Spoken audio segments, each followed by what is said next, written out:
Matapos mawala ang lahat sa kanya, nagsanay siya upang maging pinakamalakas na mandirigma at makapaghiganti. Ang Labyrinth City ay umaakit sa mga taong gustong maging adventurer mula sa lahat ng bahagi ng bansa. Ang mga tao ng iba't ibang uri ng lahi at pinagmulan ay pumupunta doon upang lumakas, manghuli ng mga halimaw, at kumita ng katanyagan at pera. Si Nick ay isa sa gayong adventurer na tila nasa kanya na ang lahat. Siya ay isang mahusay na swordsman, may magandang kasintahan, at miyembro ng isang kilalang partido. Naging maayos ang lahat sa kanya hanggang sa isang araw ay tinawag siya ng pinuno ng partido na si Argath na siya ring kanyang ama-amahan at guro. Sinabi ni Argath kay Nick na ayaw na niya siya sa party nila dahil wala siyang mindset ng isang adventurer. Inakusahan niya siya ng pagiging masyadong mapagmahalaga sa sarili at matuwid, dahil sinubukan niyang sipain ng isang miyembro ng partido na nagnanakaw ng pera mula sa kanilang mga pondo. Ito ay ganap na nagpabalisa kay Nick, ngunit ang kanyang kapalaran ay hindi pa tapos. Pagkaraan ng araw na iyon, nakipagkita siya sa kanyang kasintahan na si Claudia sa isang tavern at sinabi sa kanya na siya ay pinalayas sa kanyang partido. Inaasahan niyang makikiramay siya sa sitwasyon niya, pero mukhang pera pala si Claudia. Tinawag niya si Nick na isang walang silbing talunan dahil nawalan siya ng trabaho ngayon, at iniwan siya ng walang pagdadalawang isip. Nawasak matapos madurog ang puso ng 2 beses sa parehong araw, naupo si Nick sa isang fountain, hindi napansin na siya ay basang-basa ng ulan. Biglang lumapit sa kanya ang isang babae na may asul na buhok, at sinubukan niyang itaboy ito, ngunit binibigyan lang siya nito ng tiket sa kanyang palabas. Ipinahayag niya na siya ay isang bagong miyembro ng bani na nagngangalang Agatha, at hiniling kay Nick na pumunta sa kanyang palabas kung wala na siyang magandang gagawin. Iniwan niya ang tiket at ang kanyang payong sa kanya at tumakbo palayo, tinawag siyang Mr. Stray Dog at hinihiling sa kanya na pumunta siya sa palabas. Nagpa siya si Nick na tingnan ang kanyang palabas dahil bakit hindi. Ngunit sa sandaling makita niya si Agatha na gumanap, siya ay lubos na nahok dito. Nagiging idol otaku siya at ginagastos ang lahat ng pera niya sa mga merchandise ni Agatha. Kinabukasan, pumunta siya sa Adventurers Guild dahil kailangan niya ng mas maraming pera para gastusin sa merchandise. Sinusubukan niyang maghanap ng anumang partido na kukuha sa kanya, ngunit lahat ay puno na ng kanilang partido sa oras na iyon. Pagkatapos ay nakita ni Nick ang isang blonde na lalaki na nakatayong mag-isa sa sulok, at nagpas siyang kausapin siya. Gayunpaman, ang pagdududa sa sarili ay gumagapang habang naaalala niya kung paano siya inalis mula sa huling partido, kaya hinayaan niya ang pagkakataon at may ibang nag-recruit sa blonde na lalaki. Matapos mabigong makipag-usap sa isang solong tao sa buong araw, pumunta si Nick sa isang tavern para sa isang maagang inumin upang makalimutan ang kanyang mga pagkabigo.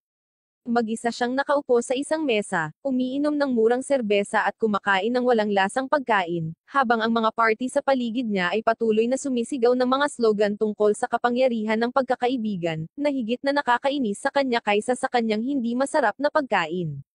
Biglang dumating ang isang grupo ng 3 tao sa tavern, at kailangan nilang makisalo sa mesa ni Nick dahil walang ibang mesa na libre.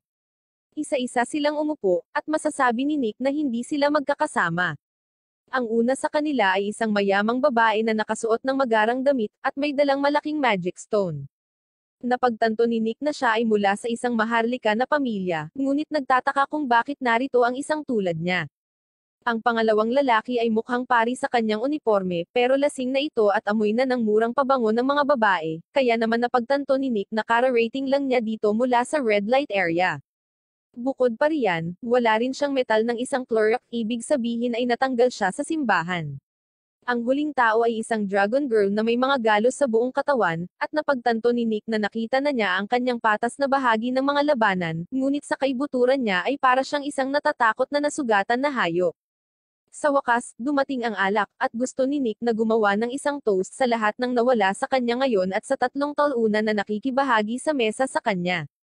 Kaya pagkatapos uminom ng alak, inihinampas nila ang mug sa mesa, sumisigaw na hindi sila mapagkakatiwalaan ng mga tao. Hindi nag-iisa si Nick, at ang iba ay sumigaw din ng parehong bagay sa parehong oras. Nagkatinginan sila at napagtanto na lahat sila ay magkatulad sa ilang paraan or sa iba pa, kaya nauwi sila sa pagbabahagi ng kanilang mga kwento. Nauna ang mayamang babae na nagngangalang Tiara. Ikinwento niya kung paano siya naging nangungunang estudyante sa pinaka-prestihiyosong magic school sa bansa. Pinuri siya ng lahat dahil sa kanyang mga kakayahan at kababang loob. Isang araw, pumunta siya sa cafeteria, at nakita niya ang kanyang kasintahang nakaupo doon kasama ang ibang babae. Noong una ay hindi naghinala si Tiara, kaya masigasig niyang ikinwento sa kanya ang tungkol sa kanyang araw at kung paano siya pinuri ng mga guro para sa kanyang bagong magic. Gayunpaman, ang kanyang kasintahan ay naging isang walang modo na lalaki na may napakaliit at marupok na ego. Pakiramdam niya ay natatabunan siya ng mga nagawa ni Tiara, at sinimulan itong sigawan dahil sa pagiging masyadong mahalaga sa sarili. Inakusahan din ng babaeng kasama niya si Tiara na minamaliit ang ibang estudyante na hindi maharlika tulad niya.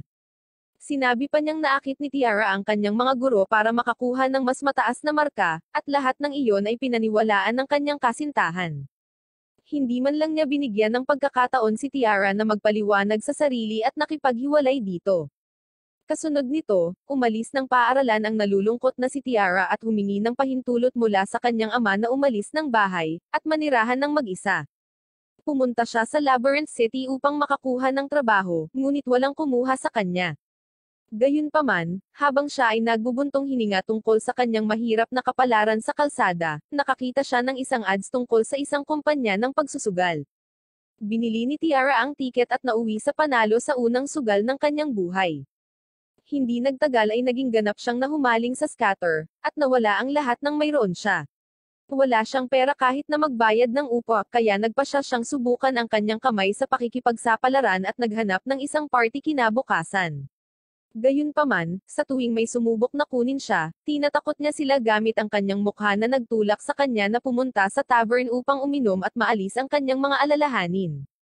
Sumunod, ipinakilala ng pari ang kanyang sarili bilang si Zeno, na dating iginagalang na manggagamot sa kanyang maliit na bayan. Isang batang babae mula sa bayan ang madalas tumulong sa kanya, sa pamamagitan ng pagkolekta ng maraming halamang gamot para sa kanya. Nagpasalamat si Zeno at binayaran siya ng magandang baon para sa kanyang trabaho. Isang gabi, dumating ang babae sa kanyang klinika na medyo kakaunti ang mga halamang gamot.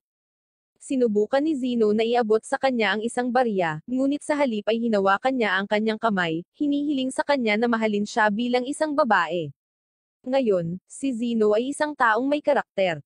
Sinabi niya sa babae na bawal siyang makipag-date kahit kanino dahil pari siya, imbes na sabihin sa kanya na masyado pa siyang bata para makipag-date kahit kanino. Labis na nasaktan ang babae sa mga sinabi nito, kaya tumakbo itong umiiyak at nagsasabi ng masama. Kinabukasan, habang nagpapagaling si Zeno sa kanyang mga pasyente, isang grupo ng mga pari ang pumasok sa kanyang klinika at inilabas siya. Nakita ni Zeno ang katulong na babae sa likod nila, medyo malungkot at nasasaktan. Agad niya itong sinubukang lapitan at tanungin kung ano ang nangyari sa kanya, ngunit hindi nagtagal ay nalaman niyang inakusahan siya ng babae dahil lang sa hindi niya tinanggap ang kanyang proposal. Nagsimula siyang umiyak, ibinato ang mga barya na nakuha niya mula kay Zeno, sinabi na ibinigay niya ito sa kanya bilang suhol. Bueno, nang hindi man lang nabigyan ng pagkakataong ipaliwanag ang kanyang sarili, si Zeno ay nakulong sa isang masamang bilangguan sa loob ng 3 buwan. Nang mailabas siya sa kulungan, ipinarode siya sa harap ng mga galit na tao bago tuluyang pinalaya sa kanyang bayan. Hindi nagtagal ay dumating si Zeno sa isang lumang inn sa isang kalapit na bayan, kung saan kilala na siya ng isang magandang babae na may kutis morena. Nakangiting sinalubong niya ito, at napansin ni Zeno na may matinding pananakit siya sa likod, kaya inalok niya itong pagalingin. Buong gabi niya itong pinagaling sa kama, at sa umaga, bumuti ang pakiramdam ng ginang. Sinabi niya kay Zeno na naniniwala siya na mabuti itong tao. Sinabi niya sa kanya na pumunta sa Labyrinth City, at maging isang adventurer upang mamuhay ng malaya nang walang anumang kasalanan. Hindi lang iyon, binigyan niya siya ng isang bag na may ilang damit ng mga kleriko, isang staff, at isang magic book. Sinabi ni Zeno na hindi niya ito matatanggap, ngunit hinimok siya ng babae na itago ang mga ito dahil minsan sila ay pag-aari ng isang kaibigan niya noong siya ay isang adventurer. Pagkatapos noon, nagustuhan ni Zeno ang mga babaeng nasa hustong gulang, at siya ay nasa lungsod upang magsaya sa kanila habang nagtatrabaho bilang isang adventurer. Ang Dragon Girl ay ang huli, at habang hinihiling sa kanya ni Nick na ibahagi din ang kanyang kwento, nagulat siya. Sinabi niya na ang isang bagay na mahalaga ay ninakaw mula sa kanya ng isang taong malapit sa kanya, at lahat ay nahihiya dahil iniisip nila na pinag-uusapan niya ang kanyang pagkababae. Lasing na pala ang Dragon Girl na si Karen para mag-elaborate ng maayos. Uminom pa sila, at kinaumagahan, nagising si Nick na nasa isang kakaibang lugar kasama ang kanyang mga kasama sa inuman kagabi. Sinabi ni Tiara sa lahat na ito ang kanyang silid at sinabihan silang lumabas. Lumabas ang lahat ngunit biglang hiniling ni Nick na huminto sila. Tinanong niya sila kung sa tingin nila ay ang paghihiwalay dito ay ang tamang pagpipilian para sa kanila. Sinabi niya na kung sila ay magkakasama, maaari silang kumita ng sapat na pera upang mabuhay ng komportable. Binigyang diin niya na lahat sila ay mga outcast na walang lugar kahit saan, kaya dapat ay gumawa na lang sila ng isang party sa kanilang mga sarili. Lahat sila ay agad na sumang-ayon sa plano, at pumunta sa Adventurers Guild para irehistro ang kanilang mga sarili. Ang matandang receptionist ay tumingin sa kanila, at napansin na si Nick ang pangunahing offensive na manlalaro ng isang kilalang partido, at si Karen ay ang tanging tao sa kasaysayan na nakabalik ng mag-isa mula sa Sea-Love Dungeon. Tinanong niya sila kung ano ang kanilang magiging pangalan, at sumagot si Nick na tatawagin sila bilang The Survivors. Nang gabing iyon, umupo silang lahat habang sinasabi sa kanila ni Nick na lahat sila ay pinagtaksilan noon, kaya gusto niyang magtakda ng ilang mga patakaran upang matiyak na hindi na ito mauulit. Ang unang tuntunin ay walang sino man ang makikialam sa buhay ng iba, at dapat isipin ang kanilang sariling negosyo. Pangalawa, pare-pareho nilang babantayan ang pera, tinitiyak na hindi ito ipinagkatiwala sa isang tao lang. Pangatlo, at pinakamahalaga sa lahat, anuman ang mangyari, mabubuhay sila sa bawat araw. Sa susunod na umaga, magsisimula sila sa pamamagitan ng pagsisimula upang galugarin ang mga dungeon sa antas ng G, na napakadali, ngunit kailangan nilang tapusin ang boss upang ma-promote sa susunod na antas. Dahil sina Zeno at Tiara ay hindi pa nakakasama sa isang aktwal na labanan, itinuro sa kanila ni Nick ang gagawin kung paano haharapin ang mga halimaw. Ipinakita niya sa kanila ang isang slime monster, at sinabihan sila kung paano ito tatapusin at alisin ang core nito, na maaari nilang ibenta sa merkado. Mukhang maayos ang lahat, habang patuloy silang nag-uusap at nagtatawanan sa tabi ng isa't isa. Nang sa wakas ay nakarating na sila sa susunod na palapag kung saan inilalabas ng lahat ang mga core na ito, sinabi sa kanila ni Tiara na napakadali nito, at kahit na siya ay makakalaban ng mas malalakas na kalaban dahil natalo niya ang mga goblins at kahit isang orc. Sa sandaling iyon, nadulas siya sa slime habang ang isa pa ay nakakapit sa kanyang mukha. Inilabas niya ang mga ito habang si Nick ay tumatawa, na sinasabi sa kanya na mag-ingat. Si Tiara, gayunpaman, ay nag-overreact at dahil sa inis, sinubukan niyang atakihin ang slime gamit ang kanyang ice magic attack ngunit nauwi sa isang maliit na friendly fire. Sa kabutihang palad, si Karen ay isang makaranasang adventurer at hinaharangan ang kanyang mahika gamit ang kanyang espada. Ngunit nag-iiba ang vibe habang sinusubukang humingi ng tawad ni Tiara, ngunit nainis si Karen, sinabi sa kanya na sinubukan niyang magtiwala sa kanya, ngunit ito ang ginagawa niya sa unang araw. Nananatili silang hindi nagkakasundo sa isa't isa sa natitirang oras, at sa wakas, naabot na nila ang pinakamataas na palapag. Habang naglalakad, nagkomento si Zeno tungkol sa malaking pink na slime sa unahan, at sumagot si Nick na ito ang boss ng slime na kailangan nilang talunin. Nang walang pagdadalawang isip, si Tiara, ang mapagmataas, ay sumugod sa boss at gumamit ng malakas na salamangka ng yelo dito. Ang icicle ay nagyayelo sa slime, ngunit nang naisip niyang siya ang nanalo, ang slime ay sumabog, na nilulunod ang mga ito gamit ang kanyang go. Lahat sila ay lumabas sa piitan, na nakamit ang kanilang layunin, ngunit ngayon ay kailangan nilang hugasan ang malagkit na bagay mula sa kanila. Habang naghuhugas, sinabi ni Nick kay Tiara na kailangan niyang magpahinga at humingi ng payo kapag wala siyang alam tungkol sa isang bagay. Sinabi rin niya kay Zeno na manatili sa dulo dahil wala siyang kakayahan sa opens iba. Napagtanto ni Nick na wala sa kanila ang nagtitiwala sa isa't isa kahit kaunti, kaya nagsimula siyang mag-ehersisyo sa kanila. Inalis niya ang kanyang gamit at inilapag ang lahat sa harap nila, bago ipaliwanag na siya ay isang swordsman na magaling sa hand-to-hand combat at maliliit na armas, ngunit hindi maaaring gumamit ng mahika, hindi makapagpagaling ng sinuman, at kahit na hindi gumagamit ng mabibigat na sandata tulad ni Karen. Ipinaliwanag niya na ang mga tao ay natatakot kung hindi nila alam kung ano ang magagawa ng ibang tao, ngunit ngayon alam na nila ang kanyang eksaktong mga limitasyon, na sana ay magresulta sa kanilang pagtitiwala sa kanya. Dahan-dahan, ang pari ay nagtatapos sa pagpapaliwanag ng kanyang mga kapangyarihan at kahinaan, na sinasabi sa kanila na siya ay mahusay sa pagpapagaling ng mga tao ngunit ganap na walang mga kakayahan sa opens iba, at madaling talunin ng anumang uri ng mahiwaga or pisikal na kakayahan. Sumunod naman si Tiara, at para ipakita kung gaano siya humihingi ng tawad, pumunta siya sa harap ni Karen at sinabi sa kanya na magaling siya sa magic ng yelo at hangin, ngunit nakakagawa din siya ng mahika ng kidlat at lupa habang ang pinakamalaking kahinaan niya ay fire magic at close quarter combat. Bumalik siya at umupo sa kanyang upuan, nanginginig matapos maramdamang tinanggihan siya ni Karen. Ngunit sa huli ay naghagis siya ng bowl ang apoy malapit sa kanya upang magsimula ng isang maliit na apoy na makapagpapainit sa kanya. Nagkabati sila sa huli at napunta sila sa Goblin Forest, kung saan inatake sila ng isang grupo ng mga goblins. Ipinaliwanag ni Nick na ang mga goblins na ito ay hindi masyadong malakas na umaatake sila sa mga grupo, at maaaring maglagay ng mga bitag kung hindi maingat ang mga adventurer. Sinubukan ng isa sa mga goblin na tamaan si Zeno, na nagawang harangan ang pag-atake bago tapusin ni Nick ang goblin sa isang mabilis na slash. Pagkatapos ay nagpatuloy siya at pinutol ang isang grupo ng mga goblins sa maliliit na piraso, bago muling nailigtas si Zeno ni Tiara mula sa isang pag-atake. Matagumpay nilang natalo ang unang wave, habang tinanong ni Nick si Tiara na hanapin kung saan nagtatago ang iba pang mga goblins dahil may kakayahan siyang makakita ng magic. Sinabi ni Tiara sa kanila na may mga 10 pang goblins sa unahan, bago medyo natarante habang sinasabi niya sa kanila na naramdaman niya ang presensya ng isang goblin na tila kakaiba, dahil mayroon itong 5 beses na magic ng anumang regular na goblin. Agad na naging alerto si Nick, at sinabi sa kanila na dapat itong isang evolved form ng goblin na kilala bilang hobgoblin. Sinabi niya sa kanila na ang mga hobgoblins ay maaaring maging napakalakas at kadalasang matatagpuan sa mga susunod na yugto. Nagtanong si Zeno kung dapat silang umatras, ngunit sumagot si Nick na hindi sila maaaring umatras dahil kung hindi ay magsisimulang umatake ang mga goblins sa mga kalapit na nayon.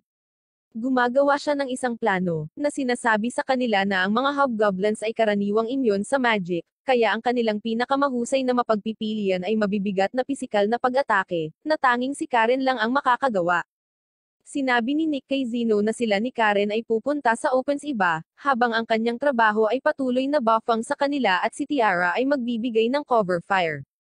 Sumasang-ayon silang lahat sa plano, at nagsimula ang labanan. Parehong nagsimulang tumakbo sina Karen at Nick patungo sa mga goblins, habang ginagamit ni Tiara ang kanyang kakayahan sa Ice Shard para tapusin ang isang grupo sa kanila at patuloy silang bino-buff ni Zeno. Tumawag ang hobgoblin ng ilan pang mga nakatagong goblin, habang mabilis na tinapos ni Nick ang mga nasa harap niya. Pinagkakatiwalaan ni Karen si Tiara at patuloy na tumatakbo, habang ginagamit ni Tiara ang kanyang mga ice shards para tapusin ang mga goblins sa kanyang harapan. Si Karen ay sumugod sa hobgoblin at naghatid ng napakalaking nagninangas na sword slash, agad itong tinapos, habang tinatapos ni Nick ang iba. Binati nila ang isa't isa at pagkatapos ay ipinaliwanag ni Nick na kailangan nilang kunin ang mga sungay ng mga goblins, dahil ibebenta sila sa palengke. Sa huli ay nauwi si Karen sa pagiging malapit sa kanila at sa wakas ay ibinunyag ang kanyang backstory. Sinabi niya sa kanila na ang mga taong dragon ay dapat palaging nagtatrabaho kasama ng isang bayani, na sinusuportahan nila sa kanilang buhay. Isang lalaking nagngangalang Carlos ang taong iyon para sa kanya na nakilala niya kamakailan. Siya ay palaging napakabait sa kanya at bilang kapalit, palagi itong handang ipagsapalaran ang kanyang buhay para sa kanya. Isang araw sinabi ni Carlos sa kanya na kailangan nilang pumasok sa isang C-rank dungeon para asikasuhin ang mga bagay-bagay, at malinaw naman, mabilis siyang pumayag. Bago pumasok sa mga piitan, gayunpaman, inilagay niya ang lahat ng kanyang mahahalagang gamit, kabilang ang isang pendant na ibinigay sa kanya ng kanyang ama, sa loob ng isang bag para sa pag-iingat. Ngunit dumating si Carlos sa huling sandali, at sinabi sa kanya na hindi talaga nila kayang dalhin ang ganoong kalaking kargade kaya dapat na lamang niyang iwanan ang bag. Halatang nagtiwala siya sa kanya at sa huli ay sumama sa kanyang 2 crony sa loob ng piitan. Pinapas lang ni Karen ang isang grupo ng mga halimaw ng insekto, habang ang iba ay umaani lang ng gantimpala. Nang maglaon, sinabi sa kanya ni Carlos na kailangan nilang labanan ang huling boss ngayon, na isang higanteng ahas sa loob ng isang pot. Ipinaliwanag ni Carlos na kung makita sila ng ahas magtatago ito sa loob ng pot kung saan hindi nila ito matamaan ng mga magic attack, kaya kailangang atakihin ni Karen ang mismong pot upang ito ay lumabas para salakayin siya, at pagkatapos ay tapusin nila ito. Sumang-ayon si Karen at agad na tumakbo patungo sa pot. Pinagalaw ito, na nagpalabas sa halimaw na ahas mula sa pot at nagsimulang umatake sa kanya. Gumagamit ang isa sa mga salamangkero ng pag-atake ng apoy sa ahas, pagkatapos nito ay nagsimulang mag-charge ang ahas para sa sarili nitong magic attack. Tinanong ni Karen si Carlos kung ano ang nangyayari, ngunit sinabi niya sa kanya na patuloy itong atakihin at huwag mag-alala tungkol dito. Muli siyang naniwala sa kanya at pinananatiling nakikipag-ugnayan ang ahas, habang naghihintay na tulungan siya ni Carlos. Sa huli, nahuli si Karen ng ahas at ginamit ang nakakalason na hininga nito sa kanya, na nasugatan siya habang siya ay nahulog sa lupa bahagyang may malay. Napansin niya si Carlos na lumalapit sa isang pagod na ahas, habang pinapaslang niya ito gamit ang kanyang espada at sinabi kay Karen na ang ahas ay labis na napagod pagkatapos gamitin ang mapanganib na pag-atake ng lason na iyon, at kailangan lang nila siyang gawin iyon. Pinagtatawanan nila siya, iniwan siyang masasawi habang naglalakad sila sa labas ng piitan kasama ang lahat ng mga gantimpala. Kahit papaano ay nakatakas si Karen sa piitan, at gumapang pabalik sa tavern na tinutuluyan nila bago bumagsak sa harap ng pangunahing pinto. Napapaligiran siya ng lahat sa paligid, at nagsimulang magtanong sa kanya dahil sinabi ni Carlos sa kanila na nasawi si Karen sa piitan. Tinanong sila ni Karen kung nasaan siya, ngunit sumagot ang may-ari ng tavern na umalis siya sa lungsod kanina. Agad na umakyat si Karen sa kanyang silid kung saan nagkatotoo ang kanyang pinakamasamang takot nang makita niyang nawawala ang kanyang bag, na naglalaman ng pendant na Hirun, na siyang hiyas ng hari ng dragon. Siya ay lumabas na ganap na wasak, naghahanap ng anumang senyales ni Carlos ngunit wala siyang makita. Isang araw ay nakita niya ang isang napakasikat na solo adventurer at gourmet na nagngangalang Frank. Nagsimulang sundan siya ni Karen, pumunta sa bawat restaurant na pinupuntahan niya, at sinimulang punan ng masasarap na pagkain ang bakante sa puso niyang nilikha ni Carlos, habang natututo siya kay Frank. Pagkaraan ng ilang sandali, gayunpaman, naubos ang kanyang pera at ginawa niyang pangunahing layunin sa buhay na kumita ng pera at kumain ng mas masasarap na pagkain, at doon niya nakilala ang party niya ngayon. Kinabukasan, gumugol si Nick ng ilang oras kasama si Karen sa palengke. Siya ay nakikipagmeryenda sa kanya at nakikipag-usap sa kanya tungkol sa buhay sa pangkalahatan, na nagpapatibay sa kanilang tiwala. Nang gabing iyon, bumalik sila sa tavern kung saan mukhang mas maraming tao ang nakakakilala sa kanila. Tinatawag sila ng assistant receptionist sa itaas, kung saan naghihintay sa kanila ang matandang receptionist na may espesyal na trabaho na sila lang ang makakagawa. Ipinaliwanag niya na mayroong isang espesyal na pasilidad na nilikha ng isang sinaunang sibilisasyon na lumikha ng isang espada, sa pamamagitan ng paggamit ng isang teknolohiya na nawala ngayon. Ang kanilang trabaho ay bawiin ang espadang iyon, kung saan sila ay babayaran ng napakalaki. Kinukuha ni Nick ang lahat ng mga detalye, at sa susunod na araw ay pumasok sila sa pasilidad, pinapaslang ang mga halimaw at sumulong. Ang pasilidad ay tila napaka-technologically advanced para sa oras dahil mayroon itong mga kamera, automatikong ilaw, at lahat ng bagay. Nakarating sila sa isang lugar kung saan may ilaw na berdeng ilaw, ngunit nang subukan ni Nick na tingnan ito, bumigay ang dingding at bumukas sa isang higanteng madilim na silid. Lahat sila ay pumasok sa loob ng silid, kung saan bumukas ang mga ilaw at isang boses ang nagsimulang makipag-usap sa kanila, binabati sila sa kanilang paglalakbay hanggang ngayon. Napagtanto nila na ang boses ay nagmumula sa isang sirang espada sa gitna ng silid, ngunit sa lalong madaling panahon na pagtanto na ito ay dapat na ang maalamat na espada na ipinadala sa kanila upang kunin.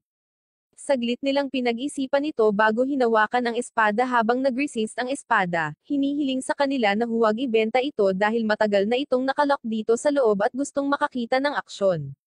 Biglang, isang malaking pagsabog ang nangyari at sinabihan sila ng espada na maghanda dahil nagising ang kanyang tagapag-alaga, ang golem, dahil dito. Sa pamamagitan ng alikabok, nagpakita ang isang higanteng parang putik na nilalang at nagsimulang maglakad patungo sa kanila ng may malakas na angle. Nagulat sa nakita, agad na naglulunsad si Tiara ng isang bungkus ng mga icicle sa halimaw ngunit na-absorb niya ang mga ito, habang si Karen ay tumakbo papunta sa halimaw upang hiwain ito ng pira-piraso. Sinisigawan siya ng espada na umatras, ngunit hindi nakinig si Karen habang pinutol ng halimaw ang mga yelo pabalik sa kanya. Ang isa sa mga icicle ay tumama sa kanyang tiyan, habang ang isa naman ay tumama sa kanyang ulo, na nagpatambo sa kanya.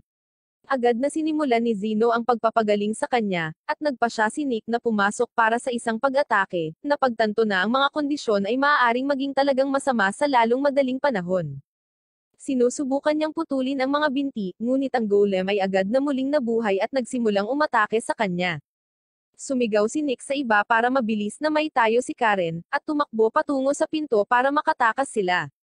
Patuloy siyang umiiwas sa mga pag-atake, habang ang espadang nakatali sa likod nito ay sumisigaw sa kanya na walang ranged attack or matatalas na sandata ang makakasakit sa halimaw, at dapat niyang gamitin ito dahil iyon lang ang paraan para mapaslang ang golem. Nagpa siya si Nick na sundin ang mga tagubilin at hinawakan ang espada, habang ang walang talim na espada ay agad na naglalabas ng maliwanag na ilaw at nagiging mas lightsaber ng enerhiya. Ang natitirang bahagi ng partido ay sinusubukang buksan ang pinto, ngunit si Tiara ay nagulat pabalik na ang pinto ay hindi masisira at wala silang magagawa tungkol dito. Inatake muli ng golem si Nick, ngunit sa pagkakataong ito ay iniiwasan niya ang pag-atake at hinampes ang golem, na pinutol ang isang braso niya. Gayunpaman, nakakagulat, ang tinadtad na bahagi ng golem ay nagkaroon ng sariling buhay at sinunggaban si Nick, habang sinuntok siya ng golem sa mga istant at sa isang butas sa lupa. Agad na gumamit si Tiara ng freezing spell sa golem, at sinisigawan si Karen para hanapin si Nick at siguraduhing ligtas siya. Sa kabutihang palad, ang kanyang spell ay tila gumagana habang ang golem ay nagyelo sa lugar habang si Karen ay tumatakbo lampas dito papunta sa butas. Ang nakakagulat, gayunpaman, ang golem ay nakakalabas sa yelo at nagsimulang maglakad patungo sa kanila. Agad na binigyan ng buff ni Zeno si Tiara habang ginagamit niyang muli ang freeze spell, sinusubukang bigyan ng oras para makatakas sina Karen at Nick. Pumasok si Karen sa butas at nakitang nakabaon si Nick sa ilalim ng mga durog na bato, at agad niyang sinimulan itong alisin. Sinabihan siya ni Nick na iwan siya at tumakas, ngunit tumanggi siya at sinabihan siyang isara ang kanyang bibig dahil sabay silang aalis dito. Sa pamamagitan nito, inalis niya ang panghuling bato kay Nick at tinulungan siyang tumayo habang lumalalim ang pananampalataya nito sa kanya. Biglang sinabi ng espada kay Nick na magsabi ng isang partikular na spell. Samantala, sina Zeno at Tiara ay nasa dulo ng kanilang mga lakas dahil wala na silang mahiwagang kapangyarihan, habang ang golem ay patuloy na lumalapit sa kanila upang tapusin sila. Nang tila nawala ang lahat ng pag-asa, gayunpaman, lumabas si Nick mula sa butas at pinasabog ang golem sa maliliit na piraso. Laking gulat ni Tiara at Zeno nang makitang si Nick ay sumanib kay Karen, at naging isa na may magandang hanay ng mga kalasag at pakpak. Ito ay salamat sa kapangyarihan ng sinaunang espada, na kung saan ay talagang ang espada ng mga bonds. Ang core ng golem ay tila aktibo pa rin habang ito ay muling nabuo, ngunit si Nick ay napakalakas sa kanyang pinagsamang estado at ginagamit ang kanyang espada upang ganap na sirain ang golem, na iniiwan ang core nito na bumagsak sa lupa. Biglang naghiwalay sina Karen at Nick at napahiga sa lupa, huminga ng malalim, habang nasa kamay nila ang espada. Sa wakas ay nakabalik na sila sa guild kung saan nagbigay sila ng replica sword sa matandang receptionist na babae, habang ang espada ay nagbagong anyo sa isang maliit na batang lalaki na may puting buhok na nagngangalang Kosoma, at nakiusap siya sa kanila na huwag siyang ibenta sa isa pang anti-gang tindahan. Sa kabutihang palad, natapos ang lahat, at bumalik sila sa lugar ni Tiara, kung saan ibinahagi nila ang pera ng pantay-pantay, bago pumunta sa kanilang sariling mga gawain upang gugulin ang kanilang oras sa paglilibang. Nang maglaon, nagtipon si Nick at ang party sa isang tavern kung saan ipinakita sa kanila ni Nick ang halaga ng pera na natitira nila, pagkatapos nilang lahat na gastusin ang kanilang pera. Wala na pala silang pera kahit pambili ng merienda na ikinalulungkot ng lahat. Ngunit umaasa si Nick sa pamamagitan ng pagbibigay sa kanila ng isang pep talk at pag-rally sa kanila na magsimulang pumunta sa susunod na piitan. Pumasok sila sa isang piitan at nakakita ng nagyayelong lawa sa loob kung saan nagyelo ang isang grupo ng mga nilalang. Nakita din nila ang isang higanteng ogre na nakaupo sa yelo, at lahat sila ay gumagapang sa isang mataas na lugar, pinananatiling mahina ang kanilang mga boses at naghahanda para sa isang pagtambang. Nagtatapos si Karen na mas lumapit pa sa halimaw, tinatrato ito bilang isang uri ng laro, na ikinatuwa ni Kusuma na gustong patunayan ang kanyang sarili, kaya tumakbo lang siya papunta sa ogre, sinisigawan ito, na uri ng pagsira sa pananambang. Inilabas niya ang kanyang espada habang itinataas ng halimaw ang nagyayelong club nito, tinamaan si Kusuma ngunit sa kabutihang palad ay nagawa niyang harangan ang tama sa tulong ng kanyang espada. Nagulat ang lahat dahil mukhang medyo malakas ang ogre, at hindi nila inaasahan na haharangan lang ni Kusuma ang pag-atake gamit ang kanyang espada. Umatras ang ogre at nagpaputok ng yelo sa kanya. Pasimpleng itinaboy ito ni Kusuma na parang naglalaro ng tennis. Agad siyang sumugod sa halimaw at sinubukang hampasin ito ng kanyang espada, ngunit hinaranggan ito ng halimaw gamit ang pangharang nito. Ngumiti lang si Kusuma at gumamit ng isa pang kahangahangang kakayahan na ginagawa niyang clone ang kanyang sarili, at pinalibutan niya ang halimaw, inatake siya mula sa magkabilang panig at agad siyang tinapos. Pinapalibutan siya ng lahat habang nagko-comment si Nick na medyo nakaramdam siya ng pagod kahit wala naman siyang ginawa. Sumagot si Kusuma na ito ay dahil ginamit niya ang stamina at mana ni Nick upang may sagawa ang mga kasanayang ito dahil magkakaugnay ang mga ito. Lumabas sila ng piitan, at habang gustong magpahinga ni Tiara at Zeno, nagugutom sina Karen, Kusuma, at Nick, kaya nagsimula silang maglakad papunta sa malapit na food establishment.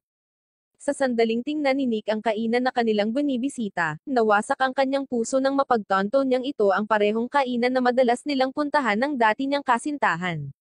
Isa pa, ito ang lugar kung saan niya siya iniwan. Sinusubukan niyang kausapin ng iba para makapunta sila at kumain sa ibang lugar, ngunit nakapasok na sila, at napilitan siyang sumunod. Pagkapasok sa loob ay umorder sila ng kanilang pagkain, ngunit si Nick ay tila walang ganang kumain. Bigla siyang nakarinig ng pamilyar na boses, at lumingon siya para makita ang ex-girlfriend niyang si Claudia na may kasamang isa pang binata na nakaupo sa parehong upuan, kung saan siya nakaupo noon sa kanya. Napansin ni Nick na parang nagbibigay sa kanya ng regalo ang lalaki bilang regalo sa kanyang kaarawan, habang sinasabi ni Claudia sa kanya na kailangan niya ng pera para makabalik sa kanyang bayan dahil medyo may sakit ang kanyang ina. Agad na sinabi sa kanya ng kawawang lalaki na hindi niya kailangang mag-alala dahil tutulungan niya siya. Si Nick ay nainas na dito, at pumunta siya sa kanilang upuan at umupo sa tabi ng lalaki, na labis na ikinasindak ni Claudia.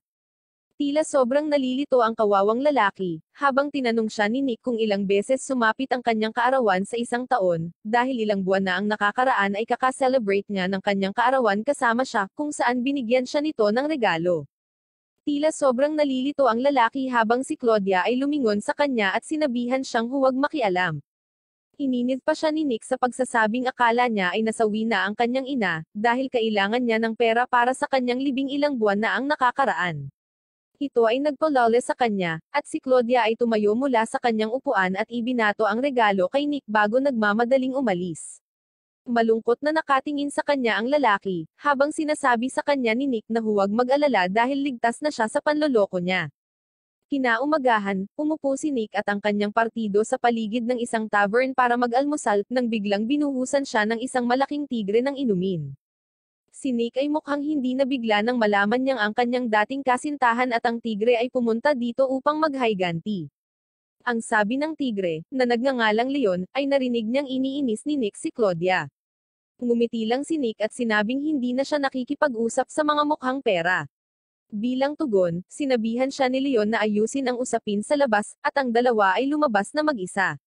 Pumasok sila sa isang madilim na eskinita kung saan naghahanda si Nick para makipaglaban, ngunit agad na nagsimulang humingi ng tawad si Leon at sinabi sa kanya na medyo tapos na siya kay Claudia, at iniisip niyang iwanan siya dahil ginamit niya ito ng sapat para kumita ng pera. Lumalabas na si Claudia ay miyembro ng partido ni Leon, at nakikipagtulungan siya sa kanya upang man-iron ng mga tao. Iniisip ni Leon na tatanggalin din si Nick sa partidong pinagtatrabahuhan niya sa kasalukuyan, at hiniling niya sa kanya na sumali sa kanilang grupo pagkatapos niyang magnakaw ng lahat ng kanilang pera. Nagagalit dito si Nick na naghahatid lamang ng napakalakas na uppercut na nagpapalipad kay Leon. Ang tigre ay agad na bumangon at tulad ng isang kabuuang duwag, inilabas ang kanyang armas bago sinubukang atakihin si Nick. Si Nick, gayunpaman, ay umiiwas lang sa kanyang pag-atake bago siya nag-counter-attack at inipit siya sa lupa gamit ang isang armlock. Bigla siyang natangay ng isang magic attack sa kanyang likod. Lumingon siya para makita ang isang magician na tila kasama sa team ni Leon. Bago nila sama-samang atakihin si Nick, dumating si Karen at ginamit ang kanyang buntot para ibitin ng patiwarik ang nerdy magician habang si Nick ay pasimpleng lumalayo. Sinubukan ni Leon na umatake ngunit napilitang tumigil nang makita niya ang matandang babae ng guild na nagsabi sa kanya na tumigil kaagad bago niya tawagan ang mga gwardya. Gayunpaman, sinabi sa kanya ni Leon na opisyal niyang hinahamon si Nick sa isang tunggalian. Sa sorpresa ng lahat sila ay pumasok sa loob, at ipinahayag ni Leon na magkakaroon sila ng isang mathematical duel kung saan sila ni Nick ay maglalaban sa isa't isa sa ring, habang ang isang tao mula sa bawat koponan ay magsosolve ng mga problema sa matematika. Kung sino ang mas mabilis na malutas ang mga tanong, at makakuha ng mga tamang sagot ay bibigyan ng libreng hit ang kanilang kasamahan sa kalaban. Ang ganitong uri ng tunggalian ay medyo bago sa lahat maliban kay Nick. Inilabas ng matandang babae ang isang bag kung saan nakasulat ang mga slip na may nakasulat na pangalan ng bawat miyembro ng bawat pangkat upang mapili ang mga taong magsosolve ng mga problema sa matematika. Mula sa koponan ni Leon, si Claudia ang napili, samantalang sa kasamaang palad, mula sa koponan ni Nick, si Karen ang napili, na hindi man lang marunong sa basic mathematics dahil hindi niya kinailangang gamitin ito. Nawala sa isip si Karen at labis na kinakabahan, hindi man lang makapagsabi ng kahit ano dahil alam niyang hindi niya kayang gumawa ng anumang matematika. Nang maglaon, binigyan siya ni Zeno ng pagsusulit sa pagsasanay upang makita kung ano ang kanyang antas, at lumalabas na kahit na ang pinakapangunahing mga tanong sa matematika ay hindi niya maabot dahil 20% lang ang nagagawa niya ng tama. Kinabukasan, nagsimulang mag-aral si Karen sa tulong ng lahat habang ipinadala ni Nick si Zeno para uminom at mangolekta ng impormasyon tungkol sa Tigre Gang. Sa wakas, isang araw bago ang huling labanan, lahat sila ay nagtipon-tipon sa kanyang lugar na medyo magulo pa rin, at nagulat pabalik na ang Tigre Gang ay nanloloko sa bawat pagkakataon sa pamamagitan ng paggamit ng mga mahiwagang kristal na nagpapahintulot sa kanila na makipag-usap sa isa't isa sa telepatikong paraan. Nangangahulugan ito na madali nilang magagamit ang ikatlong miyembro bilang taong gumagawa ng lahat ng aktwal na kalkulasyon, at sasabihin sa kanilang mga kasamahan sa koponan ang lahat ng mga sagot. Malungkot si Karen dahil wala talaga siyang alam sa matematika, at ngayong nanloloko ang kabilang team, pakiramdam niya ay wala ng paraan para manalo sila.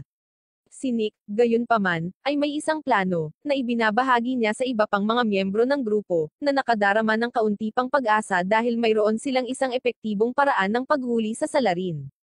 Ngayon, sa susunod na araw, sina Nick at Leon ay nakatayo sa ring habang sina Karen at Claudia ay nakaupo sa tapat ng isa't isa, handang lulutasin ang mga tanong na ibabato sa kanila. Nagsisimula ang labanan habang inihahatid ng matandang babae ang mga tanong sa kanila, habang sina Nick at Leon ay nagsimulang subukan ang isa't isa sa pamamagitan ng paghagis ng ilang mga light jab sa isa't isa na halos hindi kumonekta. Tinitingnan ni Karen ang mga tanong at napagtanto na nasubukan na niya ang mga tanong na ito noon, at masaya niyang sinimulan ang paglutas ng mga ito, habang sinimulang sabihin sa kanya ni Claudia na walang paraan na magagawa niya ang anumang bagay laban sa kanya. Buti na lang at nasolve na ni Karen ang mga tanong bago si Claudia sa first round, pero 80 questions lang pala ang nakuha niya habang tama naman si Claudia sa 98 questions. Kaya natalo si Karen sa round na ito, at si Leon ay nakakuha ng libreng hit kay Nick. Sinuntok niya ito ng diretso sa bituka, na nagpapalabas ng hangin mula sa kanya. Nag-aalala si Karen dahil naniniwala siyang siya ang dahilan kung bakit tinatamaan si Nick. Magsisimula ang susunod na round, at isang question sheet ang ihahatid sa kanila, at magsisimula ang laban habang sinusubukang itulak ni Nick si Leon upang subukang pag-orange siya, ngunit matalino ang tigre at patuloy na uma-atras at umiiwas. Natapos muli ang round kung saan natalo si Karen kay Claudia, na nagresulta sa panibagong suntok sa mukha ni Nick. Si Karen ay labis na natakot at humingi ng tawad kay Nick habang siya ay nagsisimulang dumudugo, at sinabi sa kanya na siya ay naniniwala sa kanya at lubos na sigurado na siya ang magpapanalo sa kanila sa susunod na round. Nagbibigay ito kay Karen ng kinakailangang tulong habang sinisimulan niyang muling lutasin ang matematika. Mabilis na sinimulan ni Tiara ang pag-scan sa buong crowd, sinusubukang alamin kung sino ang tumutulong sa kanila na manloko para lang mapagtanto na walang gumagamit ng anumang uri ng magic crystal sa ngayon. Dahil dito, napagtanto niya na iniisip ng ibang team na madali nilang matatalo si Karen ng hindi manloloko, at iyon ang dahilan kung bakit hindi nila ito sinusubukan. Kung mangyayari ito, masisira ang plano ni Nick, kaya sinimulan nilang isagawa ang bahagi ng pangalawang plano habang sinusubukan ni Nick na bumili ng oras. Binibigyang pansin ni Tiara ang kanyang sarili at sinabi sa lahat na masyadong matagal matapos ang mga laban, at dapat nilang lutasin ang lahat ng mga problema ng sabay-sabay upang matapos ang laban sa isang round lamang, at ang matatalo ay mabilis na makukuha ang nararapat na parusa. Ito ay nakakagulat sa lahat, ngunit ang publiko, na naiinip na sa takbo ng labanan, ay masigasig na sumang-ayon, at lahat ng mga tanong ay ibinibigay sa parehong mga manlalaro ng sabay-sabay. Alam ni Tiara na ito ay isang sugal dahil hindi niya alam kung paano lulutasin ni Karen ang mga tanong na ito. Gayunpaman, alam ni Karen ang mga tanong at sinimulan niyang punan ang sheet na nakakatakot kay Claudia. Kahit na alam niyang kaya niyang gawin ang lahat ng tanong sa kanyang sarili, nagsimula siyang magduda sa kanyang bilis at gumawa ng paraan sa pagdaraya, sa pamamagitan ng paggamit ng kanyang magic crystal para makipag-usap sa isang nerd na nagtatago sa isang clock tower na may calculator. Sinimulan niyang sabihin sa kanya ang mga tanong, at agad niyang sinimulan na sabihin sa kanya ang lahat ng mga sagot. Iniskan muli ni Tiara ang buong lugar, at sa kabutihang palad, sa pagkakataong ito ay namataan na niya ang nerd sa malayo. Umalis siya sa arena kasama sina Kasoma at Zeno, at pumunta sa watchtower para hulihin ang nerd magician. Tila napansin ni Leon na may nangyari at sinusubukang bigyan ng babala si Claudia, ngunit hindi niya magawa dahil patuloy siyang itinulak ni Nick sa pamamagitan ng paggamit ng isang grupo ng mga pag-atake. Samantala, narating ni Tiara at ng iba pa ang tore at nahuli ang nerd, na nagre-resulta sa pagkadismaya at pagkawala ng call ni Claudia. Biglang pumasok si Tiara sa arena kasama ang nakatali na nerd, na nakangiti lang habang pinapakita sa kanila ni Tiara ang isang magic crystal. Agad na napagtanto ng matandang babae kung ano ang nangyayari at nadiskwalipika ang pangkat ng tigre, na tinawag ang mga gwardya upang kunin sila. Pagkatapos ay pumunta si Nick at ang party sa tavern para maghapunan, at ipagdiwang ang kanilang tagumpay noong gabing iyon. Dahil nakakuha din sila ng dagdag na pera, nagpa siya si Tiara na pumunta sa isang kasino. Samantala, narinig ni Kasoma ang tungkol sa espesyal na ice cream na ibinebenta lamang sa partikular na kasino, kaya napilitan si Nick na samahan siya. Pumasok sila sa kasino, at pumili si Kasoma para kunin ang kanyang ice cream habang si Tiara ay nakaupo sa isang mesa, nagsimulang sumugal kasama ang apat na iba pang kalahok. Nagsimula siyang manalo ng malaking halaga ng pera, habang si Kasoma ay nadismaya dahil ang ice cream ay ubos na bago niya ito masubukan, at sinabi niya kay Nick na mas gugustuhin niyang umalis ngayon. Ngunit sinabi sa kanya ni Nick na panoorin kung paano nagsusugal ang mga tao ng kaunti. Samantala, si Tiara ay nililigawan ang isang hamak na lalaki na gumagastos ng pera para sa isang mayamang asol na buhok na babae sa likod niya.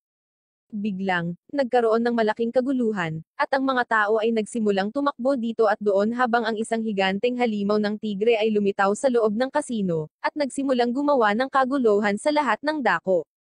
Inaatake niya ang lahat ng mga gwardya at napunta kay Tiara, tinanong siya kung nasaan si Nick.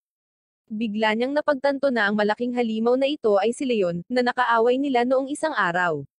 Ito ay lumabas na pagkatapos mahuli, si Leon ay napuspos ng kanyang galit kay Nick at nauwi sa paggamit ng isang espesyal na espada na katulad ng kay Kasoma at nakatakas sa bilangguan. Ang espada ay nag-evolve sa kanya bilang isang halimaw, at sinimulan niyang sundin ang amoy ni Nick na nakarating sa kasino. Sinabi niya kay Tiara na ibunyag ang lokasyon ni Nick, ngunit tumugon siya na hindi niya alam kung nasaan siya. Kahit na binyantaan siya nito, sinimulan lang niya ang magpausok, na nagdulot ng pagkalito sa tigre. Bigla, ginamit niya ang lighter na nilagyan ng magic para palayasin ang halimaw, at nagsimulang tumakbo kasama ang babaeng may asol na buhok na nakakapit din sa kanya. Mabilis na tumayo ang lalaking tigre at binato sila ng isang bangko, na humaharang sa kanilang dinadaanan at nagpapalipad sa kanila. Nagsimula siyang maglakad patungo sa kanila, at si Tiara ay nagsasabi sa lalaki na kasama ng may asol na buhok na babae na kunin siya. Lumapit ang halimaw sa kanya at hinawakan ang kanyang espada, handang tapusin siya, ngunit dumating si Nick sa tamang oras at hineranggan ang kanyang pag-atake gamit ang sarili niyang lakas na espada. Lalong nagalit ang tigre nang makita siya, at sinimulan siyang isumpa siya bago siya kumuha ng mas madidilim na kapangyarihan mula sa kanyang espada at naging mas malaking halimaw. Sinubukan ng halimaw na suntukin si Nick, ngunit matikas siyang umiwas bago sabihin sa kanya ni Tiara na sumanib sa kanya upang matudukan na nila ito. Umatras sila at ginamit ang kapangyarihan ni Kusoma para sumanib sa isang magandang babaeng kabalyero, na may kamanghamanghang sandata at kakayahang lumipad. Gumagamit si Tiara ng kakayahan ng ball ang yelo, ngunit si Leon ay naging rogue at sinira ang ice wall bago magwala sa loob ng kasino, sinira ang lahat ng dinadaanan nito at itinapon ang mga tao sa paligid. Gumagamit si Tiara ng Ice Prism Shield na kumukuha sa kanya sa loob at sinimulang tuhugan siya ng mga icicle, ngunit nakatakas din siya mula sa shield. Sa wakas, siya ay pinapahinga kapag ginamit ni Tiara ang mga card ng kasino na may anti-magic property, kaya tinatakan nila ang epekto ng espesyal na espada ni Leon. Naging normal muli ang malaking tigre at nakatulog pagkatapos mawalan ng kapangyarihan, at sinliyuhan ni Tiara ang espada sa isang kulungan ng yelo upang hindi na ito magamit muli. Si Leon ay dinala muli sa kulungan, kung saan binisita siya ni Nick makalipas ang ilang araw, at pareho silang nagkaayos sa isa't isa at nakalimutan ang kanilang awayan, bago sinabihan siya ni Nick na lumabas sa kulungan sa lalong madaling panahon upang maaari silang lumabas para uminom. Di nagtagal pagkatapos nito, tumatakbo si Nick bilang bahagi ng kanyang schedule ng pagsasanay sa umaga nang marinig niya ang isang boses na nagsasabi sa kanya na gawin ang kanyang makakaya. Nagulat siya dahil ang boses ay parang si Agatha, ang kanyang figure idol, at binaliwala ito, na iniisip na nag-i-imagine lang siya ng mga bagay-bagay.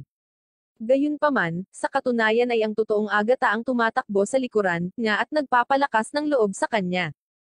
Sinabi ni Agatha na siya ay nabubuhay sa puso ng kanyang pinakadeboto na mga tagasunod, at sa wakas ay naabot na ni Nick ang antas na iyon. Sinabi niya sa kanya na magpahinga ngayon dahil tiyak na pagod na siya, at nagpa siya si Nick na sumunod. Ngunit nang lumingon siya at nakita si Agatha doon, nabigla siya. Nang maglaon, umupo sila sa tabi ng bangko kung saan sinusuri ni Agatha ang pag-unlad ni Nick, at napagtanto na sa wakas ay may layunin na siya at hindi na katulad ng ligaw na aso na una niyang nakilala. Sinasabi ni Agatha na siya ay talagang masaya para sa kanya, ngunit pagkatapos ay patuloy na nagagambale. Kinompose ni Agatha ang kanyang iniisip at pagkatapos ay sinabi kay Nick na noong araw na ibinigay niya sa kanya ang tiket, nalilito siya kung tama ba ang ginawa niya. Kahit na nagpakita siya sa kanyang palabas, hindi niya malampasan ang kalituhan na iyon. Nag-aalala siya na sa pamamagitan ng pagbibigay kay Nick ng tiket, maaaring ginawa niya itong isang desperadong tagahanga na si Sirius sa kanyang buhay sa pagsisikap na bilhin ang kanyang merchandise. Sa tuwing makikita niya ito sa mga stand, mas lumalalim ang guilt na iyon, kaya naman masaya siya ngayon kapag nakikita siyang namumuhay ng maayos. Matapos marinig ang lahat ng ito, sinabi ni Nick kay Agatha na kung hindi siya naging isang idol fan, ang kanyang buhay ay lubhang naiiba, at sinasabi niya na siya ay nagpapasalamat na si Agatha ay hinayla siya palabas sa kadiliman at siya ay isang tunay na idolo dahil doon.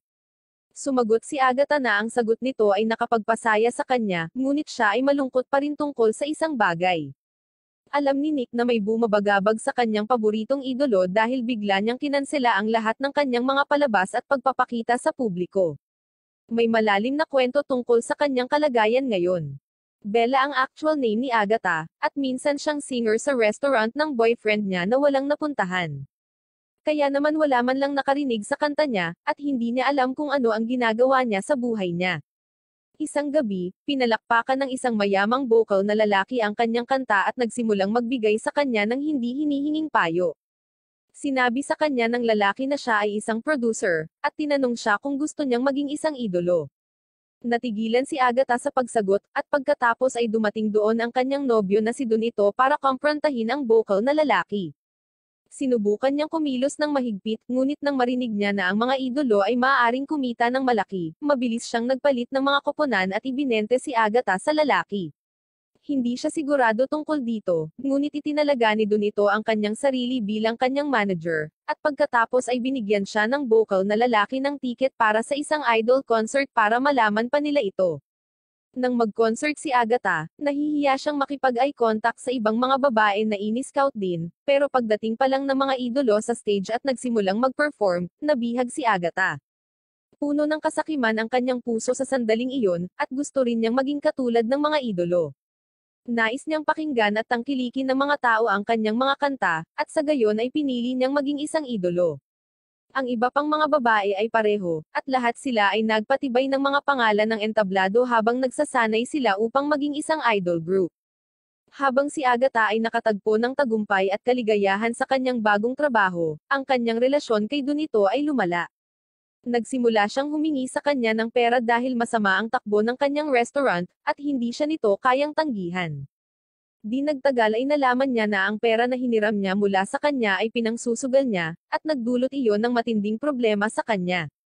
Ang pagbabagong ito ng kanyang ugali ang nagtulak kay Agatha na isipin kung paano nagsimula ang kanilang paglalakbay. Nais lang ni Donito na magsimula ng isang restaurant kung saan ang lahat ay makakain ng mapayapa, at palaging may entablado para kay Agatha na kumanta at aliwin ang mga bisita. Tiningnan niya ng matagal ang restaurant, iniisip kung paano nagbago ang mga oras, at sa araw ding iyon ay nahanap niya si Nick. Nakita niyang nakipaghiwalay sa kanya ang dati nitong kasintahan at naawa siya sa lalaki. Maya-maya ay umulan, at habang pauwi na si Nick, sinundan siya ni Agatha. Nilapitan niya ito sa fountain at nagsimula ng isang casual na pag-uusap na nagpabago sa kanyang buhay. Hindi nagtagal, sinabi ni Donito kay Agatha na isasama niya siya sa casino para makita niya mismo na nanalo siya ng malaki. For some reason, parang break up na ang mga salitang iyon kay Agatha, pero sinundan pa rin niya si Donito. Iyon ang araw na nakilala niya si Tiara sa casino at naramdaman niya na siya ang diyosa ng pagsusugal. Nakita ni Agatha si Tiara na bihasang manlalaro at nanalo sa lahat, ngunit pakiramdam niya ay palaging nasa kanya ang titig nito. Napagtanto niya na ayaw ni Tiara na sirain ng iba kundi ang kanyang sarili, kaya nang kunin niya ang lahat ng kanyang pera, binigyan niya ito ng isang ngiti at pagkatapos ay nawala sa buga ng usok. Pagkatapos noon, nakita ni Agatha ang pinagsamang bersyon ni Nick at Tiara, ngunit doon lang niya nakilala si Tiara. Nakita niya ang kanyang pagkatalo sa napakalaking tigre gamit ang kanyang magic sword, at naiwan sa pagkamangha. Napahanga si Agatha sa magandang paladin na inisip niya na siya ang inspirasyon niya. Kinabukasan, inasikaso ng vocal na producer ang lahat ng utang ni Donito at sinabihan siyang mag-focus sa pagluluto ng walang anumang distraction. Gayunpaman, sinabihan din siya nitong tuluyan ng wakasan ang relasyon nila ng kanilang idolo, at hindi ito mungkahi. Sinubukan ni Donito na magmakaawa sa kanya na pag-isipang muli ang mga bagay-bagay, ngunit sinabi sa kanya ni Agatha na ang pangarap niyang magbukas ng restaurant ay inosente at masaya. Sinabi niya na gusto niyang maging bahagi ng pangarap na iyon, at handa pa siyang tumigil sa pagiging idolo para lang doon. Gayunpaman, tumigil siya sa pag-aalaga sa kanya matapos mabulag ng malaking pera. Sinabi sa kanya ni Agatha na baka lalo lang lumala ang buhay at pagkatao niya kapag mas matagal siyang malapit dito, at dapat silang maghiwalay. Natawa na lang si Donito habang tinatanggap niya ang kanyang kapalaran at ang paghihiwalay. Gayunpaman, sinabi niya kay Agatha na hindi siya kawalan, at nanumpa na isang araw ay ipapakita niya ito sa pamamagitan ng pagiging mas matagumpay kaysa sa kanya. Nagsimulang maglakad palayo si Donito, at nilapitan siya ni Agatha sa huling pagkakataon para ibigay sa kanya ang queen card na kinuha niya noong araw na nakita niya si Tiara. Ibinigay niya ito kay Donito, sinabing paprotektahan siya ng magandang diyosa ng pagsusugal. Hinagaw niya ito mula sa mga kamay niya habang tinatawag ang ideyang kalokohan at saka lumabas ng silid, nagpaalam. Iyon ang katapusan ng kanilang kwento ng breakup, at nakita ni Agatha si Donito na nagtatrabaho mula sa ibaba. Ngunit nagpasya silang dalawa na huwag makipag-ugnayan sa isa't isa. Fast forward to the present, at nagbalik si Agatha na may dalang solo show. Si Nick ay kabilang sa madla, tulad ng inaasahan, at hindi nagtagal ay dumating si Agatha sa entablado. Humihingi siya ng paumanhin sa kanyang mga tagahanga para sa biglaang pahinga at sinabi sa kanila na noong break niya, nakipagkita siya sa isang diyosa. Pinag-uusapan ni Agatha ang tungkol sa insidente sa kasino kung saan tinalo ng isang magandang babaeng kabalyero ang halimaw ng tigre, at nabigla si Nick nang malaman na naroon siya noong araw na iyon. Sinabi ni Agatha na ang maganda at maalamat na paladin ay nagbigay sa kanya ng pag-asa at inspirasyon, at sumulat siya ng isang bagong kanta na iniisip siya. Nagsisimula siyang magtanghal ng kanta kasama ang kanyang mga kasamahan sa koponan na gumaganap ng mga sumusuportang tungkulin. Si Agatha ay nanumpa sa maalamat na paladin na siya ay magiging isang tunay na idolo, na magdadala ng pag-asa sa buhay ng kanyang mga tagahanga. Kinabukasan, habang umiinom si Nick pagkatapos mag-ehersisyo sa parke, bigla niyang narinig ang boses ni Agatha. Siya ay nagpapanggap na ang kanyang panloob na boses, at patuloy na nakikipagkulitan sa kanya habang nagtatago sa likod ng isang palumpong.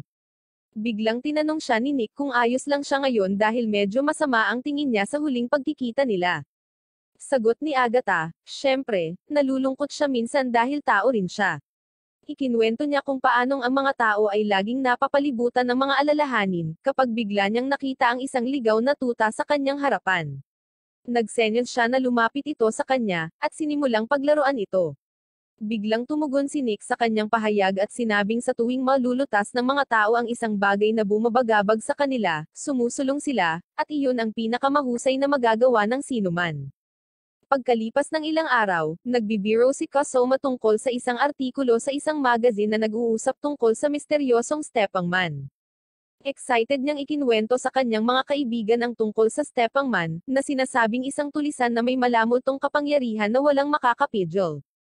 Sinabi ni Karen na dapat nilang talunin ang isang masamang tulisan, ngunit sinabi sa kanya ni Nick na huwag mag-abala dito dahil ang Stepangman ay isang alamat lamang sa lungsod. Nagalit si Kasoma dito at nagmamadali siyang ipakita kay Nick ang mga testimonya ng saksi, ngunit kinontra siya ni Nick at hiniling sa kanya na huwag maniwala sa lahat ng nababsasa niya sa isang third-rate na gossip magazine. Sa kabila nito, patuloy na nagsasabi si Kasoma tungkol sa Stepangman, at narinig ito ng isang nerd na may berdeng buhok habang siya ay dumadaan. Inilagay niya ang kanyang card sa bintana habang ipinakilala niya ang kanyang sarili bilang si Olive, isa sa mga punong manunulat ng magazine na hawak ni Kasoma. Sinabi ni Kasoma sa kanya na siya ay isang mahusay na tagahanga ng kanyang trabaho, at pagkatapos ay sinimulan ni Olive na sabihin sa lahat na hindi lamang siya isang manunulat ngunit isang adventurer din. Tumalon-talon siya at gumawa ng ilang malabo na gymnastiko na galaw para ipakita kung gaano siya kakol. Siya ay natitasid at nabangga si Karen, at pagkatapos ay tumungo sa kanyang daan. Kalaunan ng gabing iyon, habang si Zeno ay babalik mula sa kanyang karaniwang pagbisita sa distrito ng kasiyahan, nakita niya ang isang babae na nauuna sa kanya sa madilim na mga lansangan. Biglang, nahila siya sa mga dingding ng kalye at nawala si Zeno sa kalahati ng kanyang hangover. Sa kabilang banda, isinama ni Nick si Kasoma sa isang live idol concert. Pauwi na sila, nag-uusap tungkol sa kung gaano kastig si Agatha nang biglang naramdaman ni Kasoma na nasa panganib si Zeno. Nagmamadali silang pumunta sa kanyang kinalalagyan, at nakakita ng hindi nakikitang multo na sinusubukan siyang saktan. Nagulat si Nick dahil napagtanto niya na ang kwento tungkol sa Stepangman ay totoo. Gayunpaman, mukhang napansin ni Kasoma ang trick sa likod ng kanyang invisibility. Binato niya ng espada ang Stepangman, ngunit tumalbog lang ito palayo. Nagulat ang Stepangman nang makita nila siya. Nilikha ni Kasoma ang kanyang mga shadow clone para umatake, ngunit ang Stepangman ay tumalon palayo at inatake siya ng isang steel chain, sinisira ang mga clone at tumakas. Sinumpa siya ni Kasoma, at pagkatapos ay pumunta sila kay Zeno, na nakahawak sa babae na sinusubukang dukotan ng Stepangman. Dinala nila siya sa paboritong establishmento ni Zeno kung saan inaalagaan ng boss lady ang babae na ang pangalan ay Rina. Tinanong nila siya kung alam niya ang anumang bagay tungkol sa insidente, at sinabi niya na ang Stepangman ay may personal na paghihiganti laban sa kanya. Iniisip ni Rina na walang maniniwala sa kanya dahil lang sa bata siya, ngunit tiniyak ni Nick na maniniwala sila. Ibinunyag ni Rina na ang kanyang ina ay laging umaalis ng bahay sa gabi upang labanan ang Stepangman, ngunit ngayon siya ay nawala at na-admit sa ospital. Sinabi niya na alam ng kanyang ina na dinadala ng Stepangman ang mga bata, ngunit walang naniwala sa kanya. Sinabi ni Zeno na naniniwala sila sa kwento ni Rina, dahil nakita nila ng kanilang mga mata ang misteryosong tulisan. Pinuri pa ni Zeno ang matapang na gawa ng ina ni Rina, na sinubukang labanan ang Stepangman ng mag-isa. Ang kanyang mga salita ay nagpakilos kay Rina at siya ay bumangon na may determinasyon, at humiling na tanggapin siya ni Zeno bilang isang alagad. Sinabi ni Rina na ang kanyang katapangan noong sinubukan niyang iligtas siya kanina ay nagpakilos sa kanya at tumungo sa kanya, ngunit pinigilan siya ni Nick. Ibubunyag na niya ang backstory ni Zeno kung paano siya pinagtaksilan ng isang babaeng gustong mapalapit sa kanya noon, pero pinigilan siya ni Zeno. Sinabi niya kay Rina na siya ay 15 taong gulang pa para maging alagad niya. Tinanong siya ni Rina kung paano siya dapat magsanay hanggang noon, at sinabi sa kanya ni Zeno na magpahinga ng mabuti dito at bumalik sa bahay sa susunod na umaga para magsimula. Sinabi rin ni Zeno sa kanya na huwag na ulit gagawa ng anumang mapanganib, at malugod siyang pumayag. Pupunta na naman siya patungo kay Zeno, ngunit pinigilan siya ni Nick at ng amo na babae. Biglang napabuntong hininga si Kasoma dahil ang stepang man na kinasasabakin niya ay naging murang tulisan. Determinado siyang ibunyag ang kanyang pagkakakilanlan at lubusang sirain siya dahil sa pagtataksil sa kanyang mga inaasahan. Kasunod ng mga kagustuhan ni Kasoma, ang buong koponan ay pupunta sa isang Wild West-style bounty hunter guild. Lumapit sila sa receptionist at humingi ng impormasyon tungkol sa Stepang Man, at siya ay masyadong abala sa pagpipinta ng kanyang mga kuko upang bigyang pansin ang mga ito. Nakita lang niya si Nick noon, at sinabi niya sa kanya na hindi sila namimigay ng impormasyon tungkol sa mga bounty na may mataas na ranggo sa mga adventurer na walang nagawa. Gayunpaman, pinilipat ni Tiara at ng iba pa ang kanyang mga salita na nangangahulugan na ang Stepang Man ay may mataas na bounty sa kanyang ulo, at ang receptionist ay napipilitang magbahagi ng impormasyon. Ibinigay niya sa kanila ang wanted na poster ng isang lalaking tinatawag na Hardy, na may mid-level na bounty sa kanyang ulo. Para sa kanilang unang gawain, malakas niyang sinabi na ang team survivors ay dapat na walang problema sa pakikitungo sa isang lalaking tulad nito, at ang kanyang mga salita ay nakakakuha ng atensyon ng lahat. Alam ng lahat ang pangalan ng mga survivors, ngunit may mga taong naiinggit, lalo na ang isang lalaking maitim ang balat na may ponytail at eye patch.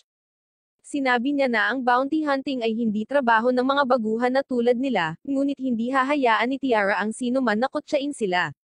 Ipinahayag niya na mahahanap nila ang lalaking Hardy at dadalhin siya rito, at si Mr. Ponytail ay tumaya na hindi nila magagawa iyon. Hindi niya dapat ginamit ang salitang taya dahil nang marinig iyon, inilagay ni Tiara ang isang malaking supot ng mga barya sa mesa bilang kanyang taya. Hiniling niya sa Ponytail man na itugma ito, at siya ay kinakabahan. Sinabi ni Tiara sa lahat ng mga tao sa guild na kumita ng pera para tumaya sa pagkakataong ito, at ang buong guild ay naging isang malaking pagdiriwang ng pagsusugal kung saan itinaya ng mga tao ang kanilang rente na pera para sa kanilang ipon sa buhay sa maliit na hamon na ito. Di nagtagal, narating ni Nick at ng koponan ang pinakamasamang bahagi ng mga slum kung saan kahit ang mga kabalyero ay hindi nang ahas na pumunta. Dumating ang pinuno ng mga slum upang batiin sila, at itinanong ang layunin ng kanilang pagbisita. Sinabi sa kanya ni Nick na narito sila para sa isang bounty hunt at nag-aalok ng pera para makabili ng impormasyon. Tumanggi ang matanda na sabihin sa kanya ang anumang bagay tungkol sa kanyang target, ngunit nais malaman ni Nick kung may kakaibang nangyayari sa lugar na ito kamakailan. Ang pinuno ng slum ay nagbibiro tungkol sa pagsilang ng ilang tuta at ilang hindi nauugnay na bagay, kaya nagpa siya ang koponan na hanapin ang kanilang target ng mag-isa. Gayunpaman, sa kanilang pag-alis, ang pinuno ng slum ay nagbibigay sa kanila ng isang payo. Hinihiling niya sa kanila na umiwas sa taong tinatawag na Nelson kapag siya ay nagtatrabaho. Wala siyang masyadong sinasabi tungkol kay Nelson, ngunit iginiit niya na siya ay isang taong mahalaga. Lumipat sila ng mas malalim sa slum, at ang mabahong amoy ay nagsisimulang bumabagabag kay Karen. Di nagtagal, nakaharap nila ang ilang mga tulisan na sinusubukang mangikil ng isang tol mula sa kanila, ngunit sina Karen at Kasoma ay mabilis na kumilos sa kanila, habang si Nick ay hinawakan ang kanilang pinuno at nagtanong sa kanya tungkol kay Hardy. Sinabi sa kanya ng tulisan ang lokasyon, at pagkatapos ay hiniling sa kanya na magbayad man lang para sa impormasyon. Hindi lang siya pinapansin ng lahat, pero medyo naging touchy-feely si Zeno sa lalaki, na sinasabing malapit na siyang masawi. Sinubukan niyang i-diagnose siya at itinanong kung ano ang mali sa kanyang katawan, at pagkatapos ng kaunting pagpupumiglas, sinabi ng tulisan na matagal na siyang hindi makatulog. Nagtantrum siya na ang mga estranghero na tulad nila ay walang karapatang manghimasok sa kanyang buhay kapag wala silang naiintindihan tungkol dito, ngunit sinabi sa kanya ni Karen na naiintindihan nila ito. Pagkatapos ay inabot ni Zeno ang isang lagayan ng gamot na magpapakalma sa kanya, at sinabing ito ang kabayaran para sa kanyang impormasyon. Upang pasalamatan si Zeno para sa gamot, binalaan din siya ng tulisan na si Hardy ay isang matulin na mananakbo, at siya ay tatakas kapag nakita niyang paparating sila. Hindi nagtagal ay pumasok na sila sa lugar kung saan naroon si Hardy, at masama ang pakiramdam ni Zeno sa mga taong kailangang manirahan sa masasamang lugar na ito. Nakita ni Kasoma si Hardy, na nakikipag-aksyon sa kanyang kasintahan. Binuksan ni Nick ang pinto, nagulat si Hardy at ang kanyang kasintahan. Habang idineklara ni Nick na narito sila para kolektahin ang kanyang bounty, tumakas ang babae, at sinubukan ni Hardy na panatilihing magambala ang lahat habang sinusubukang tumakas sa bintana. Sa kasamaang palad para sa kanya, naroon na si Kasoma upang putulin ang kanyang pagtakas. Si Hardy ay itinali at inilabas, ngunit sa sandaling iyon, isang pari ang dumating doon at pinahinto si Nick at ang kanyang grupo. Tinanong niya sila kung saan nila dadalhin ang kanyang pasyente, at tinawag ni Hardy ang lalaking Dr. Nelson.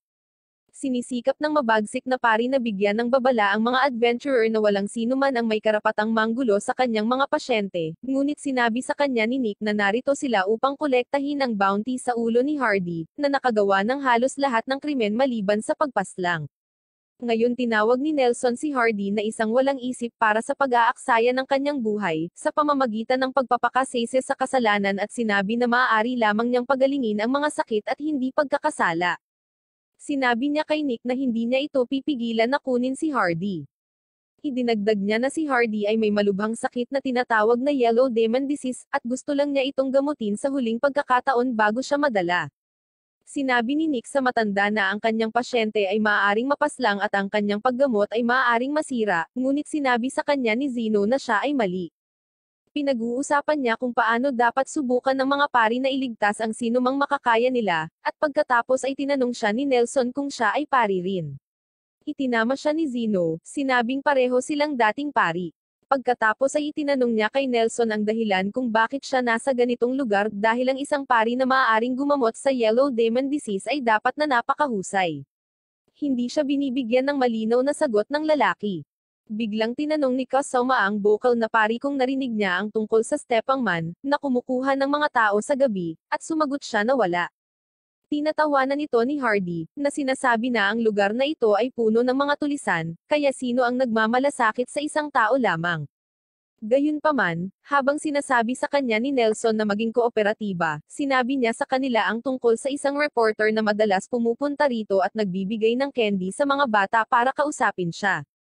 Pagkatapos noon, dinala ni Nick at ng kanyang team si Hardy sa Bounty Hunter Guild, at humanga ang receptionist na natagpuan nila siya sa loob lamang ng isang araw. Pagkatapos ay pumunta si Tiara kay Mr. Ponytail, at kinuha ang lahat ng perang naipon mula sa mga taya. Sinusubukan niyang sabihin sa kanya na ang ilan sa mga ito ay pag-aari din ng mga taong tumataya sa kanya, ngunit hindi siya pinansin nito at dumiretso ito sa receptionist. Sinabi ni Tiara sa receptionist na bumili ng mas maraming alak hanggat kaya niya gamit ang perang ito, at ilibre iyon sa buong guild. Lahat ay nagagalak at sumisigaw na si Tiara ay marunong mag-party, at maging si Mr. Ponytail ay napagtanto na siya ay natalo sa lahat ng larangan.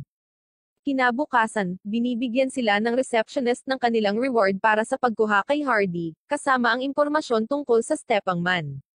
Maraming malabo at walang katuturang detalye tungkol sa kanya, tulad ng kung paano niya inaayos ang mga kanal ng mga tao at sinasabi sa mga tao na magpuyat para matulog. Walang mapagkakatiwalaang impormasyon, at kahit ang receptionist ay nagsasabi sa kanila na maghanap ng mga totoong tao na mahuhuli, sa halip na mga haka-haka na multo. Sinabi sa kanya ni Nick na talagang hinahanap nila ang tulisan na nagpapanggap bilang Stepang Man. Walang alam ang receptionist tungkol sa mga tulisan, pero may kilala siyang taong nagbibigay ng candy sa mga bata para kausapin sila, at nandito siya sa guild.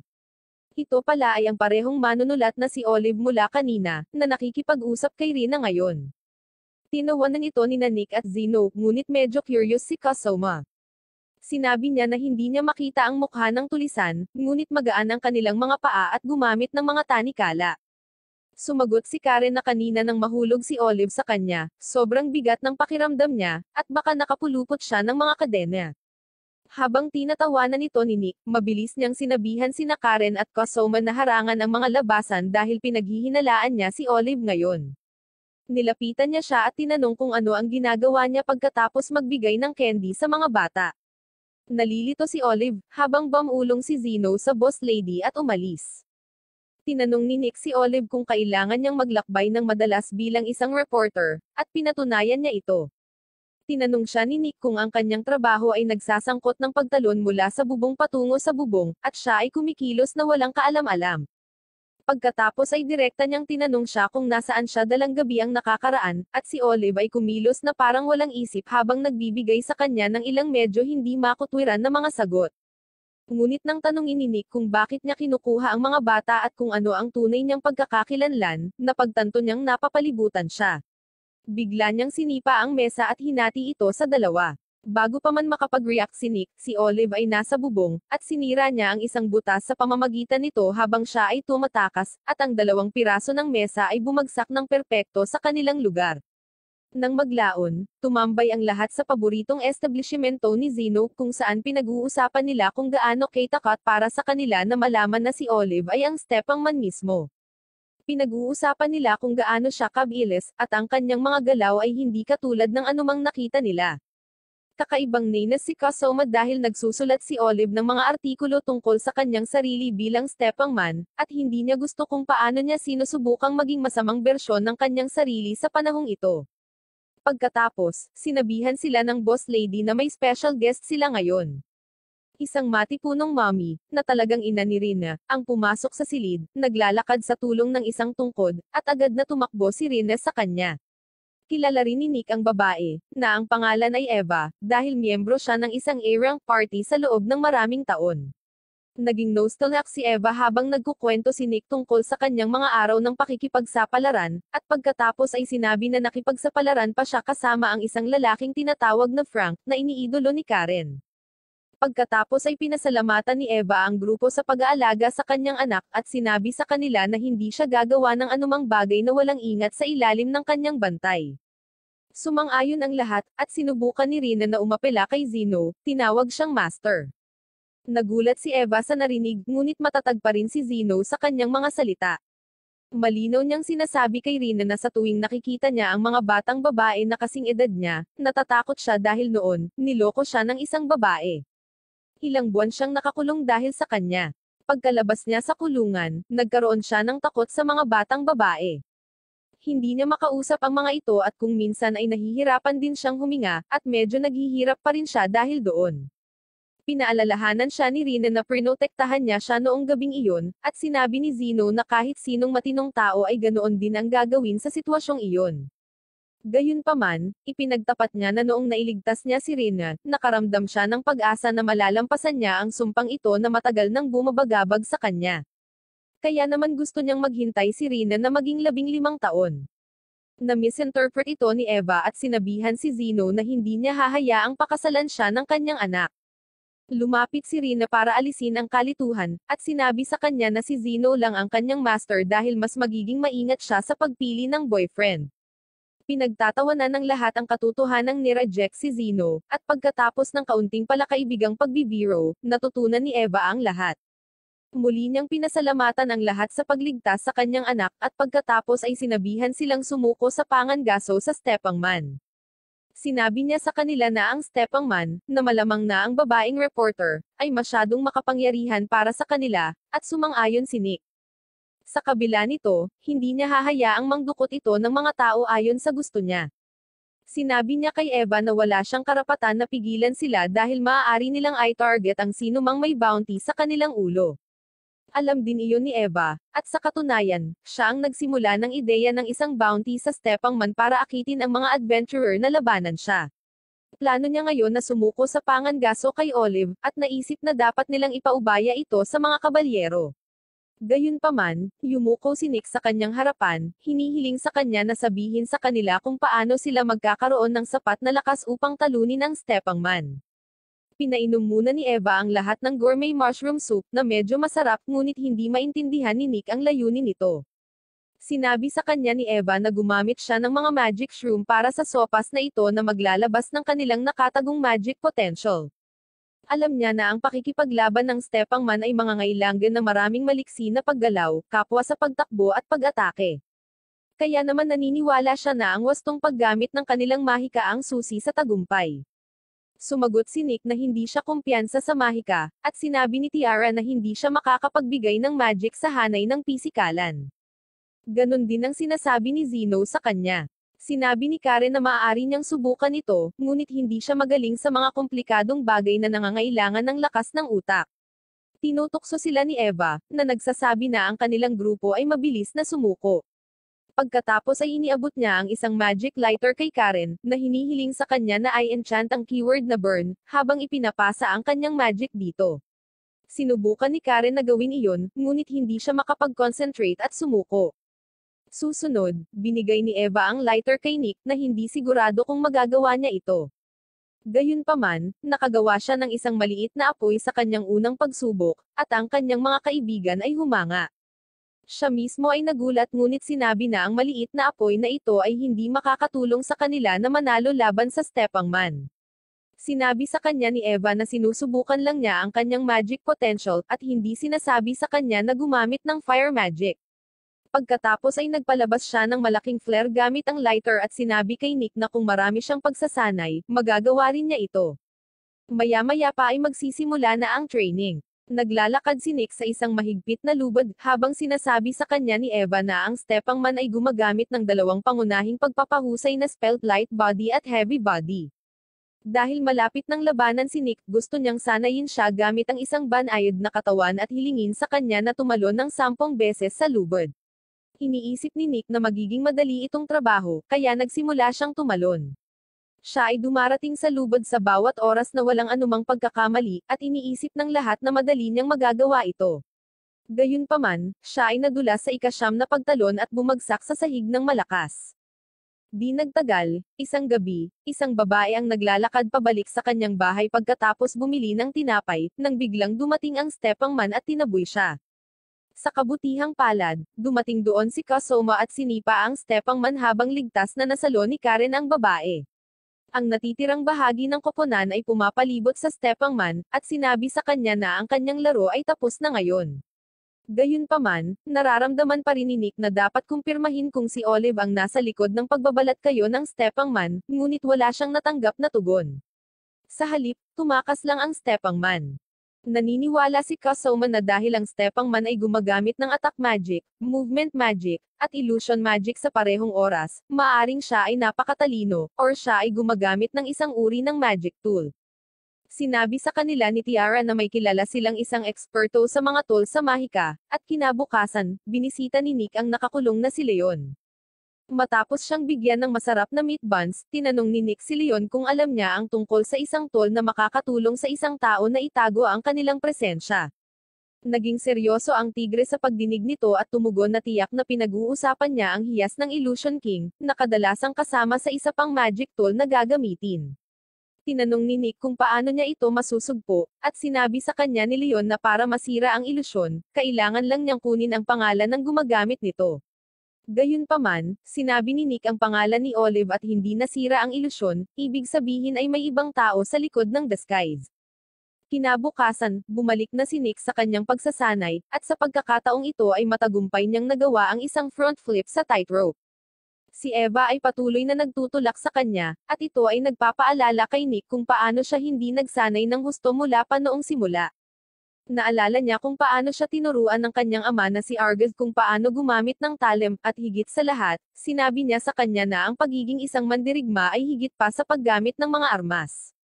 Sa kasalukuyan, madaling tumalon si Nick mula sa isang linya ng tela patungo sa susunod, na nagpapakita ng kanyang liksi bago lumapag sa lupa. Dumating din doon ang mga kaibigan niya. Pagkatapos, nagulat si Zeno na umikot siya sa pakikipag-usap sa mga tao na ang mga bahay ay tumutulo at may sira ang mga bubong. Naiintindihan ni Nick na sa paggawa nito, malalaman nila ang mga regular na rutang tinatahak ng Stepangman dahil tumatalon siya mula sa isang bubong patungo sa isa pa. Tinitingnan niya ang rutang napuntahan nila, at dinadala sila nito pabalik sa mga slum. Tinanong nila ang pinuno ng slum kung mayroon siyang bagong impormasyon para sa kanila. Wala siyang masasabi sa kanila maliban sa pagkasawi ng 2 tuta. Idinagdag niya na ang isang nasawi na batang babae mula sa mga slum ay dinala kamakailan sa karaniwang libingan, ngunit walang nakakaalam tungkol sa kanya, at hindi niya matandaan ang kanyang mukha. Sa pagbabalik ng party mula sa mga slum, isang makapal na hamog ang pumapaligid sa kanila, at naramdaman ni Kasoma na may kaaway na sumusunod sa kanila. Binalaan niya ang kanyang mga kaibigan gamit ang telepathy, at pagkatapos ay biglang tumalon si Olive patungo sa kanila mula sa isang malapit na puno. Sinimulan niyang salakayin si Nick gamit ang ilang kung fu moves, ngunit gumagamit si Nick ng light body magic at tumalon sa kanyang ulo upang maiwasan ang kanyang mga pag-atake. Nang makita iyon, inakusahan siya ni Olive bilang ang Stepangman, at sinabi sa kanya ni Nick na siya ang isa. Muli niya itong inatake, at habang umiiwas si Nick, ang bakal na rehas sa likod niya ay nabasag ng malakas na atake ni Olive. Dumating si Kasoma upang sumali sa labanan kasama ang kanyang mga clones, ngunit nakakagulat na magagamit din ni Olive ang clone magic, at mabilis niyang inaalagaan ang mga clone ni Kasoma. Nagulat ang lahat ngunit naisip ni Nick ang mga salita ni Leon at kumpiyansa siyang tinanong kung siya ba ang tunay na Olive. Nang marinig ito, si Olive ay nagsimulang kumilos na parang balisa. Sinabi niya na kahit na inakusahan siya ng pagiging Stepangman, hindi niya ito ipagtatanggol laban sa kanya. Si Nick ay naguguluhan ngayon, at iminumungkahi niya na pag-usapan nila ito. Pagkatapos ay sinabi sa kanila ni Olive na siya ay isang Stepangman, ngunit hindi ang Stepangman na nangaagaw ng mga tao. Sinabi niya na noong araw, ang pangalang Stepangman ay ginagamit para sa bawat weirdo na tumatalon sa mga bubong, ngunit ngayon ay may nakikinabang doon. Sinabi ni Nick na kung sinabi niya ito sa kanila sa Bounty Hunter Guild, magiging mas madali ang mga bagay, ngunit wala siyang pakialam tungkol doon. Hinayos ni Olive ang deformed relang na may malupit na lakas, at pagkatapos ay biglang tinanong siya ni Nick tungkol sa clone skill na ginamit niya. Sinubukan niyang magbanta na ilalantad si Kasoma na gumagamit ng sinaunang mahika, at sinabi niya na isusumbong din siya nito. Nagpa siya silang makipagkasundo at imungkahi na magtulungan para mahuli ang tunay na Stepangman. Pagkatapos nito, pumunta sila sa burial house kung saan nakalagak ang bangkay ng bata mula sa slum. Binuksan nila ang kabaong at walang nakitang kakaiba, ngunit hiniling ni Olive sa lahat na ilarawan ng detalyado ang mga tampok ng mukha ng batang babae. Walang sino man ang maaaring gawin iyon, at pagkatapos ay ipinaliwanag ni Olive na mayroong isang bagay na nakakasagabal sa kanilang mga pandama, at nagbibigay malay na kakayahan dito. Nagpa siya silang lumingon sa babae, at isang maliit na pulang batong pang-alahas ang nahulog mula sa kanyang katawan. Kinuha ito ni Zeno, at sinabi ni Olive na marahil ito ay isang fragment ng Illusion King's Jewel. Nagtataka ang lahat kung bakit may gustong itago ang pagkakakilanlan ng nasawi na babae. Dinurog ni Olive ang bato upang mabura ang mga epekto nito, at nalaman nilang ang batang babae ay may lumang marka ng paso sa kanyang braso at isang nunal sa ilalim ng kanyang leeg. Siniyasat ni Zeno ang kanyang mga mata upang makitang nagpapakita ito ng mga sintomas ng paggamot para sa Yellow Demon Disease. Nang maglaon, naghanap sila ng impormasyon tungkol sa batang babae at nalaman na siya ay anak ng isang panday, at nawala mahigit isang buwan na ang nakalilipas. Nagpa siya silang ibalik ang katawan ng batang babae sa kanyang mga magulang, at sinabi ni Zeno na maaari nilang ipaghiganti siya. Pagkatapos nito, tinanong siya ni Nick kung nalaman niya ang pagkakakilanlan ng Stepangman, at kinumpirma niya ito ni Zeno na sinasabi na dapat nilang pigilan siya sa lahat ng mga paraan. Kinaumagahan, habang umiikot ang Stepangman sa paligid ng lungsod gamit ang kanyang mga tanikala, hinarang siya ni Nick sa himpapawid at sinipa siya pababa. Pareho silang lumapag sa bubong ng isang gusali, at sinabi ng Stepangman kay Nick na ang kanyang light body ay kulang pa sa pag-unlad, ngunit ang kanyang martial arts ay mahusay. Tinanong siya ni Nick kung bakit paulit-ulit niyang ginagawa ang mga krimen sa parehong pattern. Gusto niyang malaman kung ito ba ay sobrang kumpiyansa niya, or gusto lang niyang mahuli. Inatake siya ng Stepangman, ngunit madaling naiwasan ito ni Nick at pagkatapos ay sumugod sa unahan upang atakihin siya. Sumigaw siya na nalaman niya ang dahilan kung bakit dinudukot ng Stepangman ang mga tao, at kung bakit matatagpuan ang kanilang mga katawan sa mga slums. Patuloy silang nagpapalitan ng atake, at sinabi ng Stepangman na hindi pa naiisip ni Nick ang pinakamahalagang bagay. Sinabi sa kanya ni Nick na siya ay mali, at sinabi niya na palagi siyang nag-uusisa kung bakit ang isang bihasang manggagamot tulad ni Nelson ay magtatrabaho at maglalathala ng mga research paper mula sa mga slums. Nang sinabi niya ang pangalan na Nelson, ang ilusyon na mahika ay naalis, at lumabas na ang mukhang mabagsik na pari ay talagang ang Stepangman. Binati niya si Nick sa kanyang deduction, na tumugon na ang bangkay na natagpuan nila kanina ay may sakit na yellow demon. Nagtataka si Nick kung paanong ang isang sakit na mapanganib at nakakahawa gaya ng Yellow Demon Disease ay limitado sa mga slum, at hindi kumakalat sa pangunahing lungsod. Sinabi niya na dapat mayroong isang kadahilanan ng tao sa likod nito, at iyon lamang ang mga salitang sinabi sa kanya ni Zeno kanina. Alam ni Nick na dinudukot ni Nelson ang mga tao para magkaroon ng mas maraming test subject para makagawa siya ng mabisang lunas para sa Yellow Demon Disease. Sinabi ni Nelson na wala na silang ibang pag-uusapan, at inatake siya ni Nick. Patuloy niyang hinaharangan ang kanyang mga pag-atake, ngunit pagkatapos ay tumalon ng mataas si Nick at tinamaan siya ng buong lakas na sipa. Hinaharangan ito ni Nelson habang binabalaan si Nick na hindi mananatili ang bubong laban sa ganitong uri ng presyon, ngunit iyon mismo ang dahilan kung bakit ginawa ito ni Nick. Nabasag ang bubong, at pareho silang nahulog sa gusali sa ibaba. Doon, nalaman ni Nelson na napapalibutan siya ng mga miyembro ng partido ni Nick, at maging ang ruta ng pagtakas sa bubong ay naputol. Nauna si Zeno at tinanong si Nelson kung bakit niya ginagawa ang lahat ng ito. Sumagot siya na ang kanyang anak na babae ay nasawi sa Yellow Demon Disease, at sinabi ni Zeno na nalaman niya iyon mula sa kanyang pananaliksik. Ikinuwento niya kung paano iniisip ng karamihan na ang sakit na Yellow Demon ay isang sipon lamang, ngunit isang araw ang anak na babae ni Nelson ay nahawaan sa dugo ng pasyente habang inaalagaan sila at binawian ng buhay. Nailabas ni Nelson ang kanyang galit nang marinig ito. Sinabi niya na ang kanyang anak na babae ay nais lamang tumulong sa mga tao, ngunit nagsimula silang kumalat ng masasamang tsismis tungkol sa kanyang pagiging isang maluwag na babae, na nakakuha ng sakit sa pamamagitan ng paggawa ng gawain sa mga pasyente. Kinukutya nila siya kahit pagkasawi niya, at galit na galit si Nelson. Kaya naman nagpasya siyang humanap ng lunas sa sakit para maipaghiganti ang kanyang anak. At wala siyang pakialam kung gaano karaming mga walang pangalang tao ang nasasawi sa proseso. Tinanong siya ni Zeno kung paano siya nagiging malupit at inspirational sa parehong oras. Ngayon ay sinabi sa kanya ni Nelson na ang bawat isa ay may higit sa isang panig sa kanilang personalidad, at alinman sa panig ay hindi mali. Nilapitan ni Zeno ang matandang pari, at sinabi sa kanya ang tungkol sa batang babae na natagpuan nila sa karaniwang libingan. Sinabi niya na nang ibigay niya ang kanyang katawan sa kanyang mga magulang at ipaliwanag ang dahilan ng kanyang pagkasawi, iniyakan siya ng lahat sa kanyang lokalidad. Sinabi ni Zeno na hindi siya basta-basta na walang pangalan na babae dahil kahit walang pakialam si Nelson sa kanya, may mga taong nagmamalasakit sa kanya. Nagsimulang tumawa at umubo si Nelson. Sinabi kay Zeno na kahit napigilan siya dito, hindi magwawakas ang problema. Sumasang-ayon si Zeno, sinabi na sa kabila nito, maaari lamang itong tumagal ng isang hakbang sa isang pagkakataon.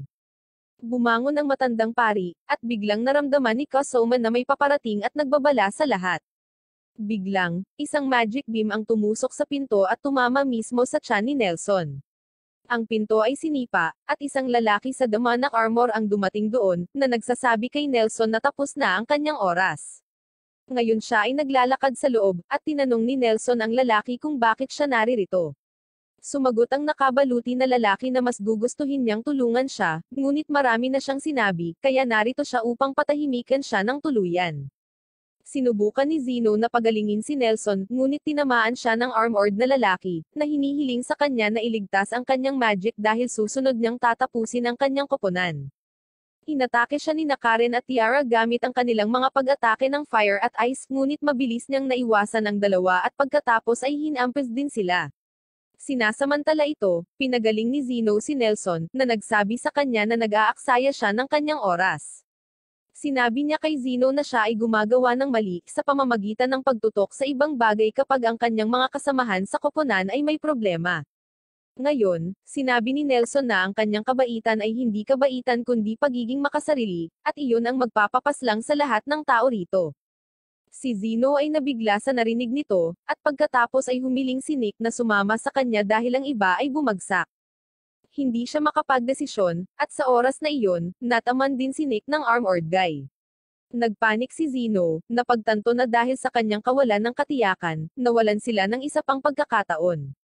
Hindi niya maintindihan kung ano ang gagawin, ngunit pagkatapos ay narinig niya ang isang telepathic na mensahe mula kay Olive na nagsasabi sa kanya na bibilhan siya nito ng ilang oras at dapat siyang magpasya. Pagkatapos ay biglang nagpakita si Olive mula sa bubong at sinipa ang nakabaluti na lalaki. Naglalakad siya patungo sa kanya, tinawag siyang magnanakaw ng mga tol sa mahika, isang gumaganap ng mga kakaibang ritual, at isang tagapagbigay ng mga armas sa mga sumasamba sa Diyos ng demonyo. Kilala niya ang lalaki sa pamamagitan ng kanyang puting maskara na codename, ngunit hindi niya alam kung sino siya. Binigay ni Olive ang buong detalye upang ilarawan ang kanyang sarili, at sinabi ng White Mask na ang kanyang labis na kaalaman ay tatapusin siya. Siya ay sumugod patungo sa kanya, ngunit pinigilan niya ang kanyang espada gamit ang kanyang mga kamay bago binilisan ang bilis at inatake siya mula sa likuran. Bago pa man magkaroon ng oras ang White Mask na mag-react, naglunsad si Olive ng sunod-sunod na pag-atake sa kanya at nabasag ang kanyang maskara, ngunit patuloy itong nagre-regenerate habang nag-uusap sila. Napagtanto ni Olive na ang maskara ay isang sinaunang relic ng sibilisasyon, at ang kanyang mga pag-atake ay hindi makakalampas dito. Samantala, si Nick at Zeno ay sa wakas ay nagsagawa ng union spell at nagsasama sa isa't isa. Nagulat ang White Mask nang makitang ginagamit dito ang sinaunang mahika, at iniisip niya kung ginagamit nila ang sagradong talem na hindi ginamit noong nakaraang digmaan. Alam ng Zeno at Nick na pinagsama na ang White Mask ay gumagamit din ng isang bagay na katulad nila, at nagpasya siyang ipakita ito sa kanila. Ginagamit niya ang kanyang espesyal na kapangyarihan, at binitag ang tumatakas na si Olive sa isang pulang globo. Dinala niya siya sa lupa, at hindi man lang makabangon si Olive. Ipinaliwanag ng White Mask na ang pulang globo ay nagpapataas ng gravity, temperatura, at presyon ng hangin, at ang isang normal na tao ay hindi maaaring magtagal sa loob nito. Maaari lamang niyang isumpa ang White Mask bilang tugon, at gusto siyang tulungan ni Zeno, ngunit pinagbawalan siya ni Kasoma na gawin iyon dahil mahuhuli rin siya sa pulang globo. Biglang inatake sila ng White Mask, at kahit papaano ay hinaranggan ni Zeno ang malakas na pag-atake. Pagkatapos ay ginagamit niya ang kanyang superior na kadaliang kumilos upang mapabilis ang pag-atake sa White Mask, na nahihirapang patuloy na magdepensa laban sa mabilis na mga atake. Lalo siyang nabigla nang makita niyang lumiliko si Zeno sa himpapawid sa pamamagitan ng paglikha ng mga hindi nakikitang mga paa. Dahil doon, lumuwag ang kanyang konsentrasyon sa pulang globo, at gayon din ang mga paghihigpit kay Olive. Bumangon si Olive at binasag ang pulang globo gamit ang kanyang mahika, at pagkatapos ay ibinato ang isang mabigat na palayok sa White Mask. Iniiwasan niya ito kahit papaano, at pagkatapos ay sumugod kay Zeno pagkatapos mahulaan ang kanyang galaw. Nagawa niyang matamaan siya, ngunit lumalabas na iyon mismo ang gusto ni Zeno. Biglang lumipad papunta sa kanila ang hugis krus na Kasoma at direktang tumama sa White Mask sa mukha. Iniisip ng lahat na tapos na ang laban, ngunit inilabas lang ng White Mask ang sandata mula sa kanyang maskara na gumagaling kaagad. Inamin niya na mas malakas ang mga ito sa inaakala niya, at ngayon lang siya nalagay sa totoong panganib kaya tumakas na lang siya sa lugar matapos magdulot ng isang malakas na pagsabog.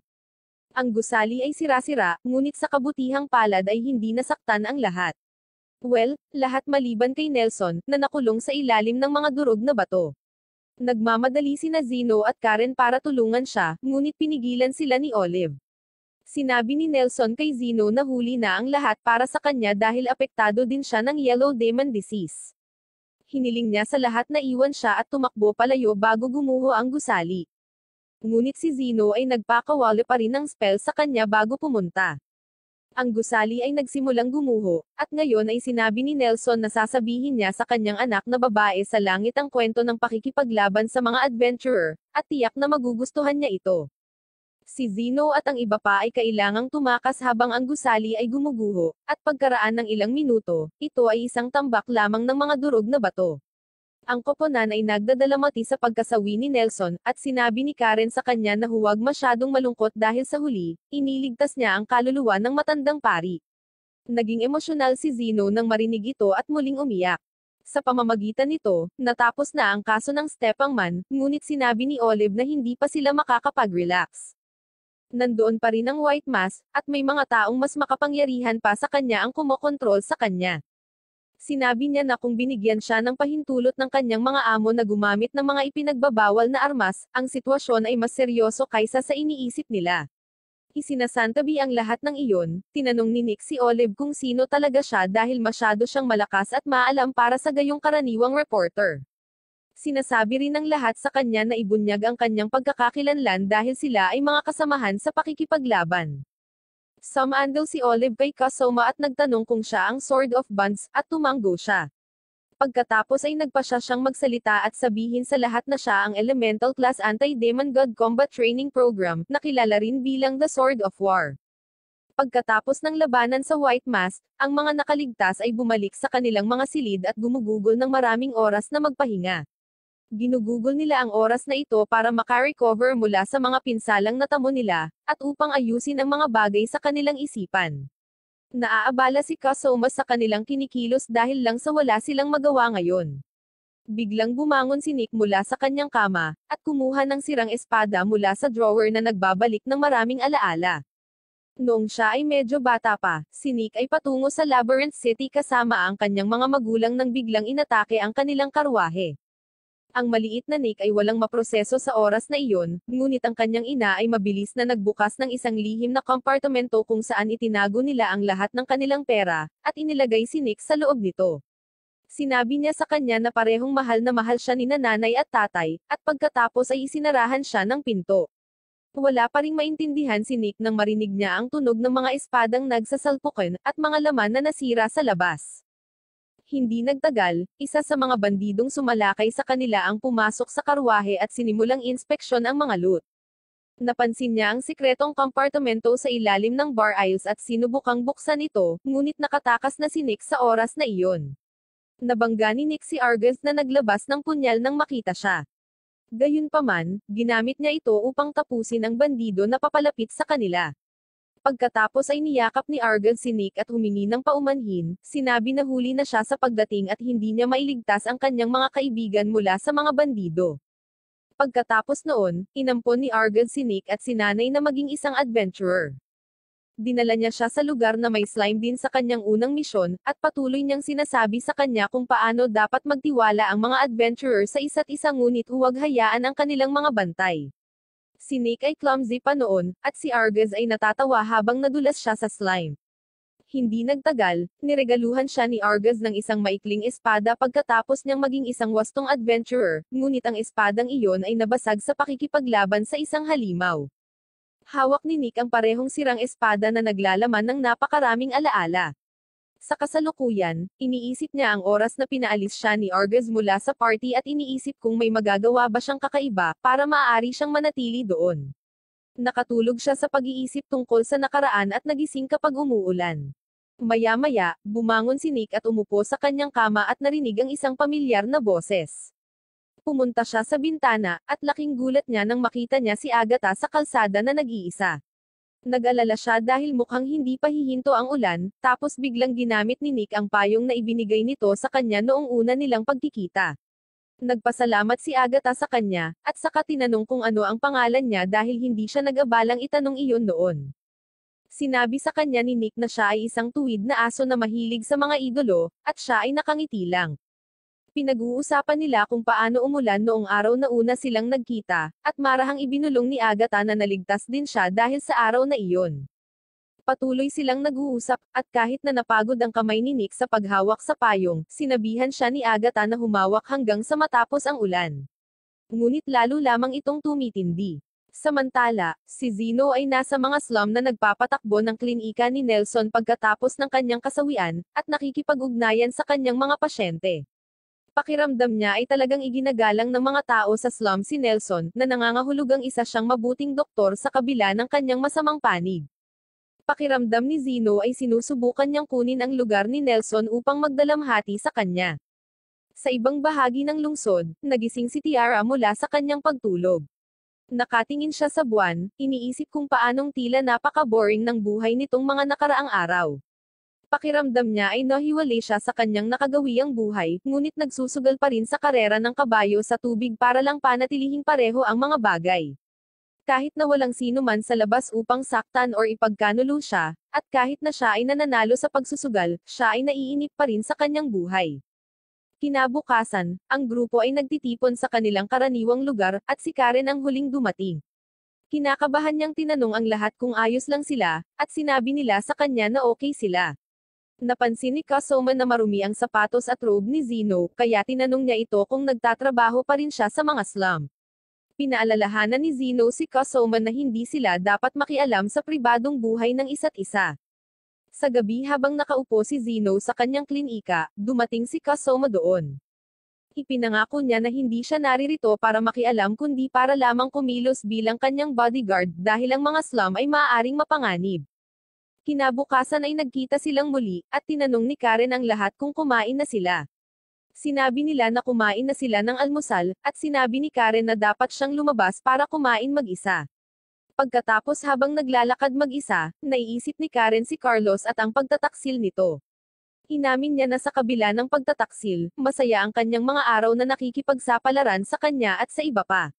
Gayunpaman, hindi niya ito mapapatawad sa pagnanakaw ng Dragon King's Jewel.